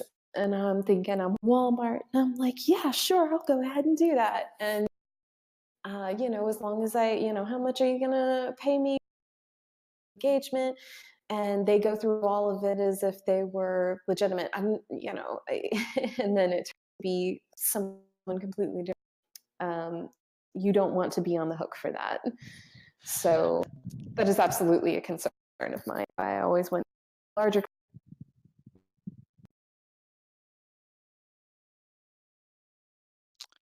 Did I drop out? You Did muted I? yourself for a minute. Yeah, no, okay, it was her. I was just making sure. I thought maybe my link died for a minute. Kind of picking up though. I just want to put this out there real fast. I would love for someone to come along and ask me to hack their company. Like, no, I actually haven't gotten any of those strange, weird DMs from people expecting free handouts or trying to con me into breaking into a building or hacking a company for them. That actually hasn't happened to me once. I will send a few of mine your way. There you go. Like, I can't, but I know it. So I got another question, if you don't mind. Did everybody go away? Completely. Sorry, I just switched the region, hoping it would fix. Back to you. Yeah, I noticed that I had to accept a couple of connections there, but they were at the right domain, so I let it slide. You just shelled everybody here. No, I didn't. A couple of things I wanted. Oh, go ahead. Sorry. No. Go over. I was just going to say a couple of things I wanted to touch on real fast is, in addition to security guards always, not always being super authoritative and power hungry like most people seem to think for some reason. Another interesting approach is the cleaning crew. More often than not, it seems that there tends to be a language barrier in some cases, which actually winds up being incredibly advantageous. If you don't look super sketchy, a lot of times they'll hold doors open for you. A lot of times they're propping open doors when they're moving multiple bags of trash out. And once you've already gotten in or you've been inside for a while, long enough that the cleaning crew is starting to come in and you're the only one there, you can pretty much bet that they've got access to a lot of areas that most standard employees might not have access to, like certain departments that do more sensitive work. So it's typically a good idea to try and set yourself up to grab one of their badges, either by asking them just flat out or posing as someone on the security team saying that a cleaning member accessed an area that they weren't supposed to and we need to see your badge to check it out. You're like, oh no, it wasn't me. Yeah, here, take my badge and check, and then you just walk into the other room, you clone it, you bring it back, and you're like, yeah, okay, it was someone else's badge, and then you're good to go from there. But that being said, Absolutely. Yeah. Something that a lot of people don't think of is when you're using badges, you're putting yourself on a log. So that's, use those things sparingly. You don't always want to run around at 2:00 in the morning with the receptionist's badge, trying to get into the data center 5 times. Don't say that. Don't say that. That's my favorite thing. I have a question from the chat and from elsewhere to ask you guys to just quickly go over, because we don't have to go too quickly, but the first question that I have here is, what are your essential tools for an engagement? Like, what are the things that you're always going to bring with you? Oh boy. For me, a Dropbox and a badge cloner, probably a Proxmark. Those to me are the most important bits. And I actually have, well, I say I, but it's me and a friend of mine have a Dropbox design that we've been working on for a while. Haven't put much work into it lately, but it was based off of a very weird hacky way that I did it before, where I taped a phone to a battery pack to a Raspberry Pi to a wireless card connected to the Raspberry Pi, turn the hotspot on the phone, and have the shell spray out over 4G so that I don't have to bypass any firewalls. We've since advanced that Dropbox, but those two things to me are invaluable. Like if you don't. A Dropbox, more often than not, is a device that you plug into the network to get connection to the corporate environment and send a shell home. A lot of times, the more basic designs are going to be, just sending the shell out over the client's network, which sometimes works without a problem. Sometimes it gets, an alert thrown, but it's not necessarily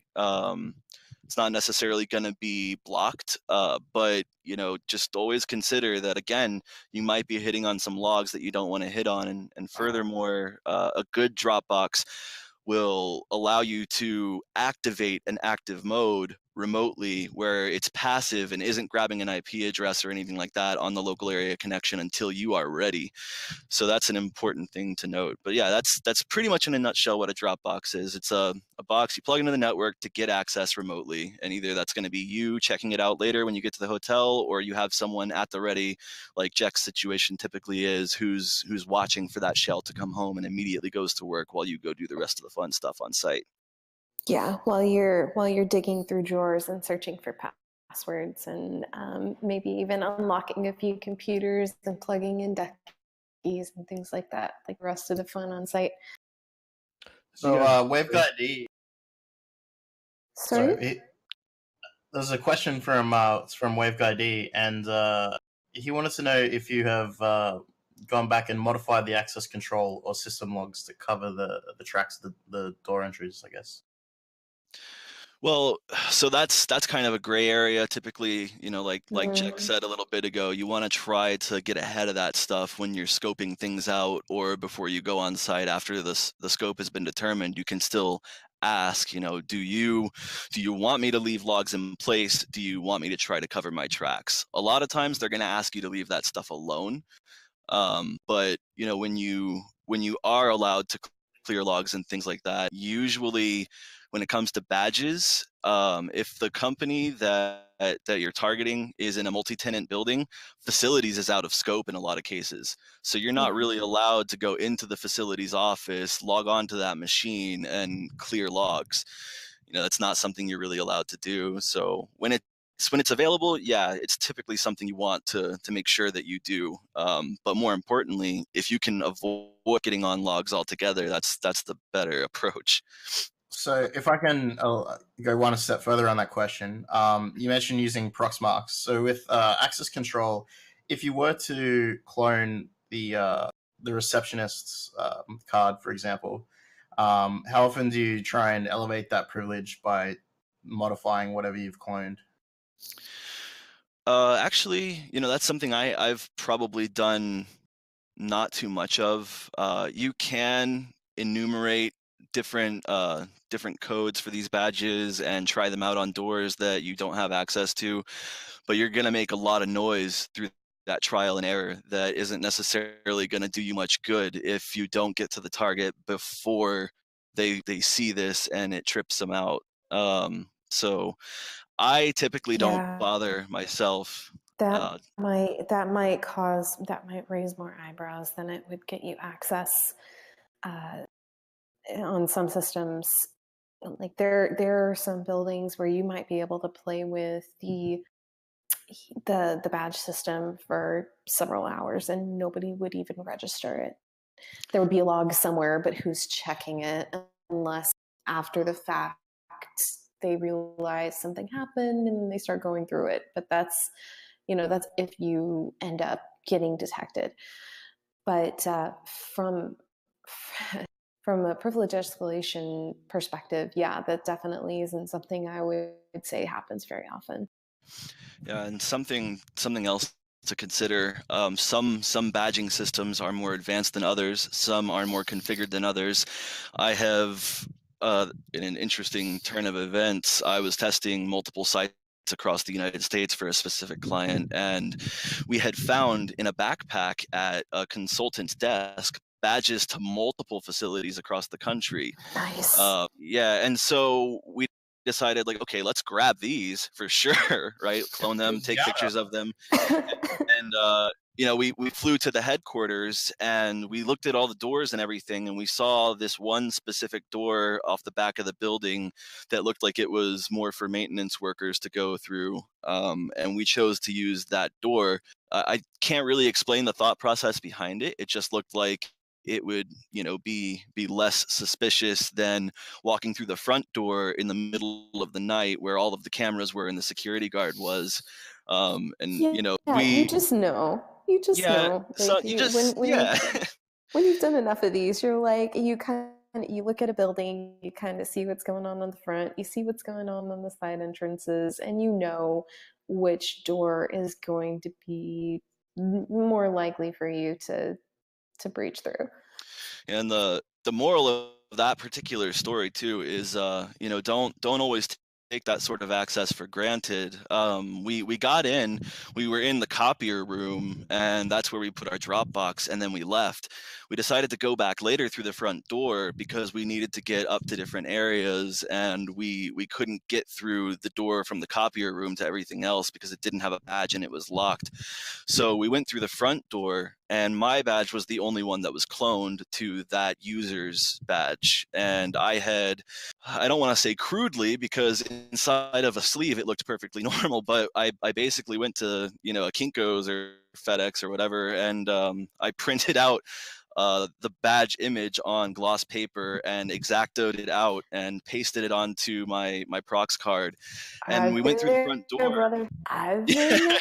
It's funny too how these people just don't even care. Like, this is one of the biggest companies in the area, and this person working at the FedEx knows that you're doing something super shady, and they let it happen anyways. But the funny thing is, we went through the front door, and the security guard immediately came up to the front door from the back, wherever his office was, and he wanted my badge like right away. And I thought that was really interesting. Now, the badge had my name on it with my face, and he asked to see my ID, and he confirmed that, and then he went back. And it turns out, unfortunately, that that one badge was the only one that didn't have an image associated with it. And it also had, the guy's original name. So if I had just left his name on there, pretended to forget my ID, we would not have had the police ambush us in the middle of our operations that night, because it turns out that, every time someone badged in, the security guard got an alert on his device as well as on his computer that showed which door, who it was, and their image, so he could cross-reference that with the cameras in real time. That almost never happens. That's really cool. Yeah. So it's one of those times where I was just, blinded by experience and thought that it was perfectly fine, and I was doing the right thing by putting my name on there so he could verify it with an ID if I was challenged. And yeah, I mean, because the name didn't match up, he immediately got some funny feeling, and he called in his police buddies, and that was that. That was one of the couple of times I've actually been hands red caught. So that sucked. I got a question. So, has there ever been a time where you've been like tackled or zap strapped by the blue? No, I have been chased by security before while I was running out the door with a bunch of hard drives from the incident response crew's office, and ended up like dropping 5 of them on the way out the door, and he like slipped on one, and it was a whole thing. The camera footage was hysterical. I felt really bad though, because he hurt his knee. Does not qualify as covert entry, my friend. No, well, hey, that was an exit. It didn't need to be covert. But that's the only time that I've ever actually been chased down, literally. That's awesome. That's definitely. Oh, sorry. You mentioned one phrase that I was going to ask about is you said you sort of felt bad, and I was going to ask that a little more elaborate. Is there ever a time when you guys are like have a mark or something where after the fact you're like, ooh, yeah, that was really rough? I know, Jack, you had that one story, but is there any other time it kind of gets to you? Yeah. So on the getting chased or tackled side, again, it's women have advantages to these things. There's a lot less chance that we're going to be held in suspicion at all. And if I were, I would be like, could you come to the security office, ma'am? Like that's the worst it would get. I've been yelled at, but I've never been tackled. That would be a first for me. As far as feeling bad, it's really interesting. I had this very elaborate story planned out. I basically pretended to be a charity. This was a couple of years back. I was gonna be. I knew I had to get into this building that had like man traps at every entrance. That was one swipe, one entrance. Like the glass turnstile type of thing that counted heads, and like it was in another country. It was just the whole thing spelled, I am not just like walking into this place. So I needed to have somebody on the inside to vouch for me. And so I found this this person in like their HR department who was involved in a lot of like setting up their charity runs and stuff. And so I pretended to be from a charity organization with the UN, I think, and I was working with one other person. It was the first time I had worked with this guy, and he has the sweetest heart, and he had never done a social engineering gig before. And so he went in with me as though he were my partner in this charity, but he is actually my hardware guy. So I got him in the building by setting up a meeting with this charity team within the facility. And he like stole away and was able to plant the Dropbox while I was weaving this story about being with you know, the UNICEF or whatever. So he felt so terrible. We got in the car and we're driving back to our hotel at the end of this, and he's like shaking and he's really upset. He was like, those people were so sweet, and they were so eager to help us out, and they wanted to be a part of what we were doing. He was like, they were so sweet and wonderful, and we just spent the past 2 hours lying to them. And I said, yeah, I know, man, but the bad guys don't care. That's correct.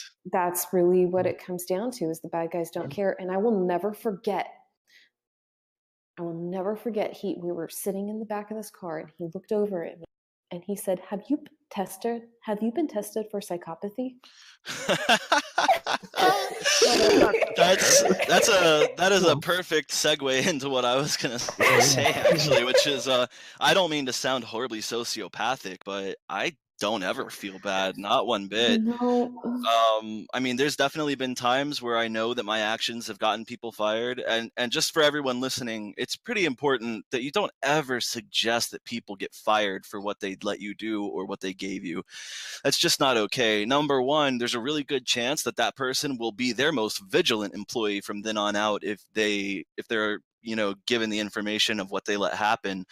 But furthermore, I mean, you don't know what that person's going through. You don't know why they decided to help you out. You don't know what you were playing off of to get what you needed. So don't ever recommend that someone gets fired if asked. That's kind of uncool. But I've had friends basically tell me that I must be sociopathic because I just don't ever feel bad, and I'm always more than willing to just con my way into a situation rather than trying to take a technical or physical approach when the opportunity is there.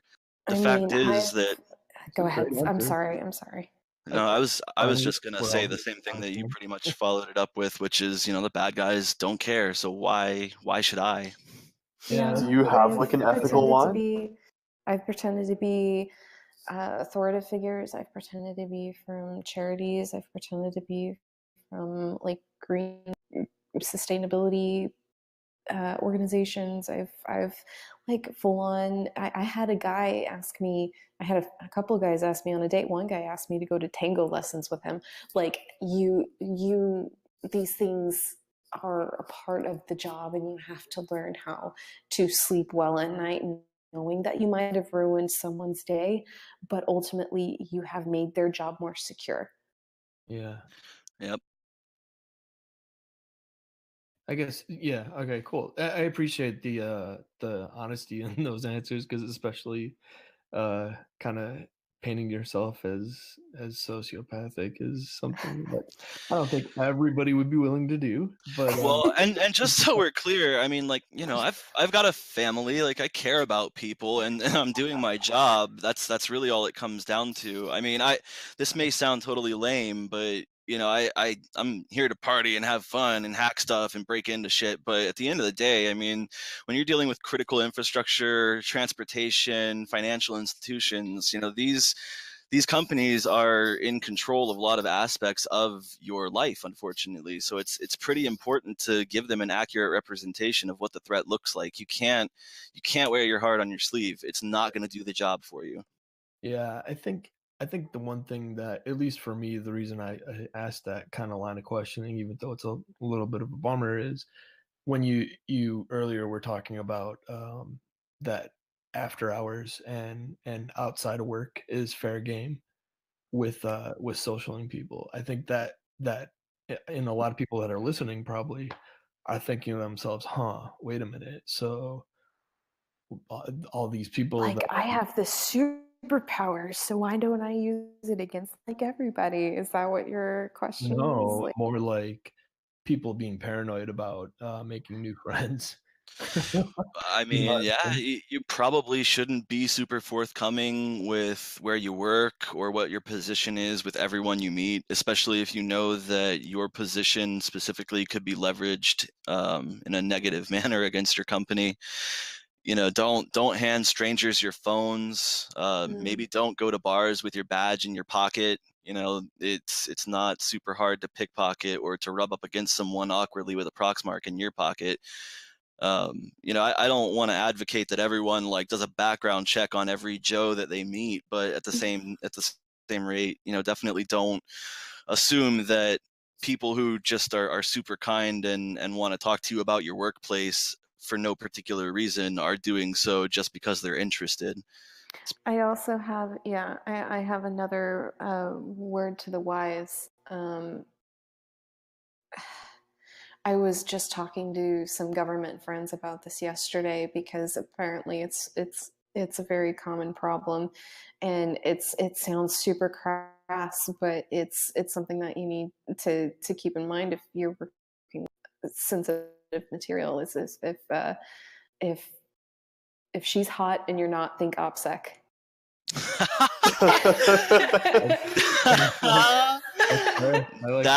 That's a good one. Wow, that's a good one.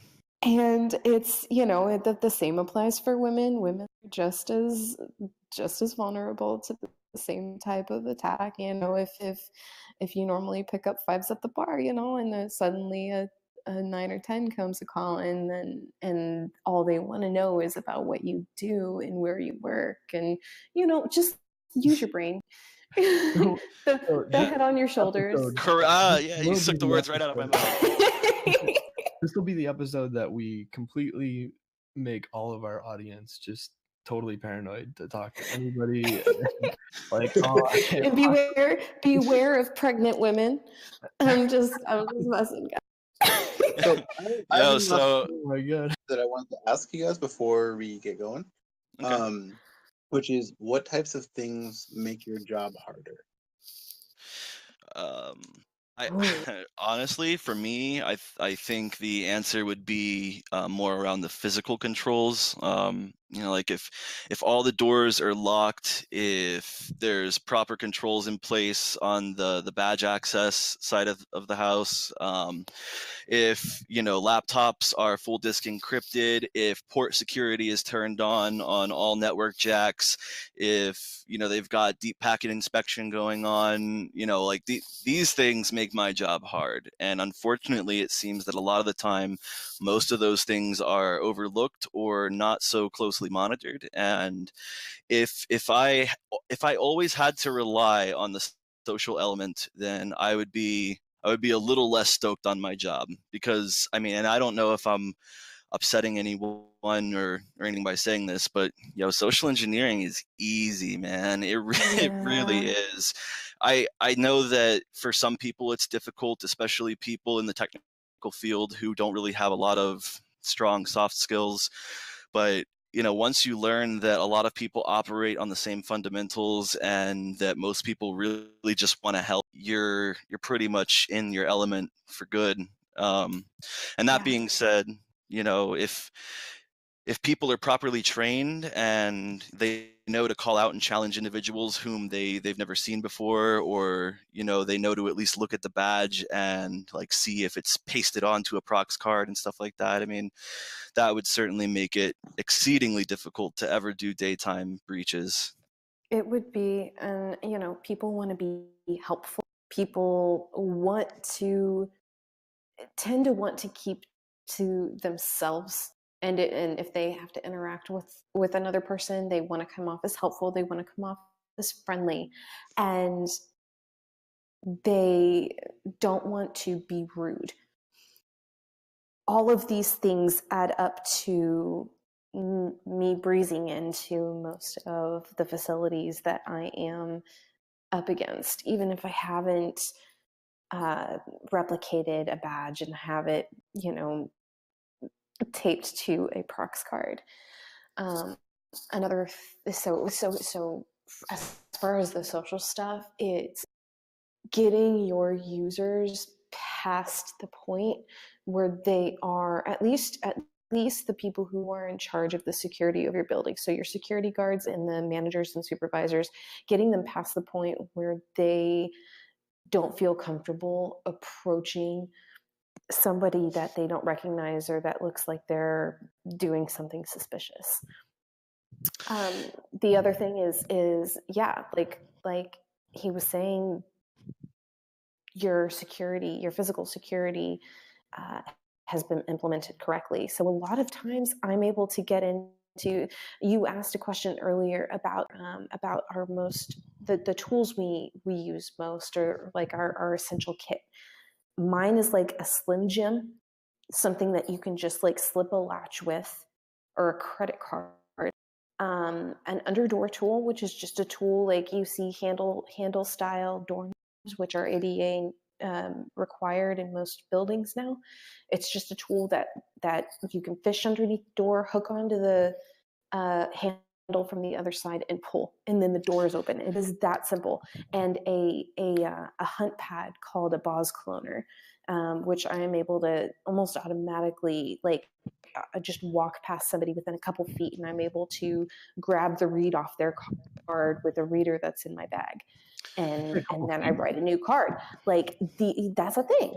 So these are like really simple things that you can fix. The cloner, not so much. Like you'd have to retrofit your building's badge system and the tech that you use. But like the door latch thing, like that's an easy fix. Yeah, another really important thing, well, first of all, just to kind of tack on to your underdoor tool, something a lot of people really don't think about that's super useful to have is a really slim camera, a USB camera typically, that's on a cable.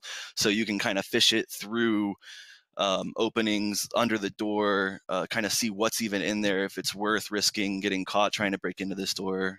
Any small camera that has a cord attached to it is useful, even if it's not super advanced or high quality. Or if your phone is super thin, being I've done with that. a reverse camera, yeah. I've done that. You don't want to pick your way into a janitor's closet. Is the Exactly. idea. Yeah. Another thing that would make my job super hard is, hey, receptionists, stop keeping the badges at your desks. Just stop doing that. I can't tell you how many times I've walked into a building and there's just I a have. stack of like guest badges that are sitting in a drawer that's But they're locked. They're Yeah. locked. Don't worry Well, about it. you want to believe that, I'm sure you. But honestly, like, jokes aside, more often than not, they're not even hard to access. Like they're just in a drawer that's not locked inside of a little box that is locked, but the key is just sitting in like their little change dish or whatever. Yeah. There's been so many times where I've gotten to the reception desk after hours and immediately been able to get into the rest of the building because they had a badge there that was active and not deactivated. And to that point, if you have guest badges and you must keep them at reception, like, I get it, it makes sense to an extent, but at least deactivate them when they're not in use. That's or like keep them in a safe or something, like make me work for it. right. Yeah, like if all I have to do is like stick a pin in your wafer lock and everything, sensitive is stored right there, then thanks, that's made my job easier. But like put it on the highest shelf. I'm not a tall woman. Like that would be more secure. One last thing I was wondering is every organization I've ever been at, there's always been an initiative for port locking and stuff like that, and 8021X. How often do you guys come across it that it actually defeats you? Is it any time? Well, so I've come across it a few times. It did not defeat me simply because I was able to access a machine that had the certificates on it that I needed, dump those out, put them on my Dropbox. It basically adds, we'll say 10, 15 minutes to my initial access to the network. It adds into the lead time, but at the end of the day, it's usually just as simple as, again, flipping some keyboards or booting into a live CD on the OS or on the desktop that has the operating system on it with the not full disk encrypted because it's a desktop and it stays in the building. So I've come across it. It's yet to stop me, but I'm sure it'll come up eventually where I have to work a little harder to get around something like that. I'm surprised you guys even encounter it, to be honest. So yeah, I think it's good to remember as well that you can read the MAC address off the side of the printer. Yeah, yep. Definitely. Yeah. Yeah. Default creds work a lot of the time on a lot of these systems too. So, there's definitely something to be said for that. Yeah, if you can, if you can just sit and password guess the local admin account for a while, that's not exactly an unheard of way of getting in, especially if your local admin password is just that password, or any variation of that. Password, the company you work for, when, there's just a lot of, there are lists out there of common passwords.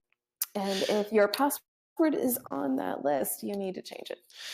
Something else that's typically really useful to do before you go on site, if there is any login pages for this organization and you have a list of either enumerated or collected scraped usernames, LinkedIn, baby. Throw that shit in fucking Burp Intruder. Go with winter 2018 or company name 2017, whatever. You don't want to lock anyone out. So for every single account you have, you try 2 passwords and you're bound to get 1 or 2 of them that are right. And you don't leverage that externally. You save it. You've already hit the logging once. You don't want to do it again. You save it for when you get on site and you know that all these machines are able to be logged into from any account in Active Directory. And that's one more thing I was actually going to bring up. Something that would make my job a whole lot harder and has in the past is if you actually limit who can log into what machines. It is not common practice. I don't know why. It's a pretty easy feature to implement through group policy, or even if you had to do it manually on every user account, set which machines they can log onto. I mean, it would really make things difficult if I couldn't take this password that I found in a garbage bin on a sticky note and type it into any computer on the floor. That would really be irritating if I had to get just the right one. So that's another thing to. And we will. Oh yeah. Jump into I'm not scared. I have no shame. So I'm just curious, what are some of the more interesting biometric mechanisms you've seen in your engagements? Everyone remembers that classic "my voice is my passport" scene. Okay, so I don't even remember. It happened so fast. I was on an engagement once. I was this was the same engagement where I was talking with the guy, and he ended up wanting to show me around through the facility. We were entering onto a data center floor, and I was kind of looking around. It was right before we got in. There were a bunch of people passing through, going into the data center, and that was my goal, was to get into the data center. So I remember seeing the authentication to get into the data center was a PIN, a badge scan, like an RFID badge scan, and a thumbprint biometrics. All 3 of these you had to input before you could get onto the data center floor, but the doors were wide open. And oh, that's cool. Yeah. So I could have just walked in, and I kind of tried my head in and looked around, and one of the guys in line to put his creds in goes, are you trying to piggyback? And I was like, No. and I kind of, I looked a little sheepish, and I got in line at the very end of the line, and everybody else went in. And the one guy who said he was going to show me around was standing right next to me. I scanned my badge, which was completely non-functioning because their system was way over my head. Like, I couldn't replicate this system on my own. I faked typing in a pen. Like, my fingers didn't even brush the pad, and I didn't touch the biometrics, but I kind of hovered my thumb over it, like I was actually scanning it, and nothing happened. No beeping, no lights, nothing at all. And I was just smiling at him and continued this conversation. And we both walked into the data center, and he didn't say a word. I don't even know if he realized that that nothing was scanned, that nothing was. You just mimed it, and he was cool with it. I just mimed it. That's great. Yeah, that reminds me, something else I was gonna point out is even if you have like a prox card that you haven't cloned to anything yet, something that you can do to at least make yourself look legitimate is when you're tailgating people and a security guard is watching you or something like that, just badge it anyway, even though you know it's not going to work. If the door's already open, it's still gonna beep. You know, like they're gonna hear that and assume like that. if you have, if you've done this long enough, you start kind of realizing what tech you're working with when you look at a building from the outside. When you look at their badge scanners, the readers. And so if you've got a card on hand, chances are that you can walk up to it and scan it. Even with an invalid badge, it will still beep, even if the door doesn't unlock. It sounds the exact same as if the card was functioning. So yeah. Or I've known people who like have the sound on their phone. They'll pull up like badge reader beep, and they'll just play it as they walk by. Yeah, something too is when you're doing that, kind of, I don't know what the right adjective would be, but when you're kind of preemptively scanning your badge before you're about to tailgate someone in, you know, immediately bitch and complain that this is the 4th time this week you've put your badge in the same pocket as your phone, and now it's not working again. Most people that's happened to them, so they're gonna understand and be like, oh yeah, here, let me let you in. You need to go get that taken care of. Yeah, I mean, a lot of people don't think that. Especially works if it's like super. No, go ahead. That's just it. Like, if it's really cool, damn it, it's not working again. Like, I keep putting it in the same pocket as my phone, and that often is an issue with like hotel room cards. I don't think that happens with like corporate cards, but the people are familiar with that problem. Yeah, exactly. It's still something that you can play off of, even though it's not typically something that happens with proximity cards. Yeah. Anyway, that's a thing. Well, hell yeah. It's getting kind of late, so we should probably wrap this up. But is there any last words you guys want to say before we get going? Any last words? From me, not really. I guess you know, just like the questions that were asked, I think were really good, and that's the answers that we gave, I think, are what I would like people to really kind of focus on, specifically around what could make our jobs harder. That stuff really isn't as difficult to implement as a lot of corporations would, you know, be led to believe. Like, yeah, the amount of employees you have and the amount of doors you have, the amount of systems you have can definitely make certain controls more difficult to implement, but at the end of the day, if it's going to stop an attacker from having an easy entry, it's worth it. It's really, really worth it to just do these simple things like deactivate badges that aren't in use, restrict login to machines that are only for that specific user and they can't log in anywhere else. Train your users to make sure that they understand that you can't just let anyone waltz around the building if you don't know who they are. Don't be afraid to challenge people. If they're above you, they're going to understand why you're doing it, and they're not going to be mad at you. If they're below you in hierarchy, then, you know, they're not really going to be in a position to question your authority in the first place. Just there's nothing wrong with making sure that whoever you're looking at is supposed to be there. Yeah, and I would say as far as that user concerned, stories like ours are absolutely essential because you can batter into their brains all day long. Don't allow tailgating and don't just let people walk into the server rooms. Like you can give them all of these rules, but without the power of a story to back it up, it's just not as powerful. And that's one of the big things that I really enjoy doing, and going around and telling my stories. That's why I do the tweet stories, is to spread the word about what I do and the damage it can do.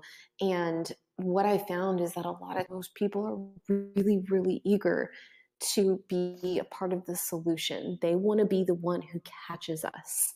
And Yeah, by the way, so those live things that you do on Twitter are awesome. Don't let anybody try and shame you into not doing it. I've seen a few people do that to you. yeah, that's okay. Something I was gonna stop myself from saying, but I think is really important. So when I first started doing physicals, I actually did that a few times myself, sort of more or less live tweeted the engagement. Of course, I did all of the best things I could do to make sure that I wasn't, doxing my client or putting out images of things that could only exist in that client's environment or gave them away. But I had reached out to a guy that was pretty prominent physical tester at the company I was working at, but he had left. I reached out to him, for advice. Can you maybe help me kind of get my feet wet on this? Do you have stories from when you worked here? I know you worked on this client. I'm about to go to their site. Is there anything you can give me to help me out?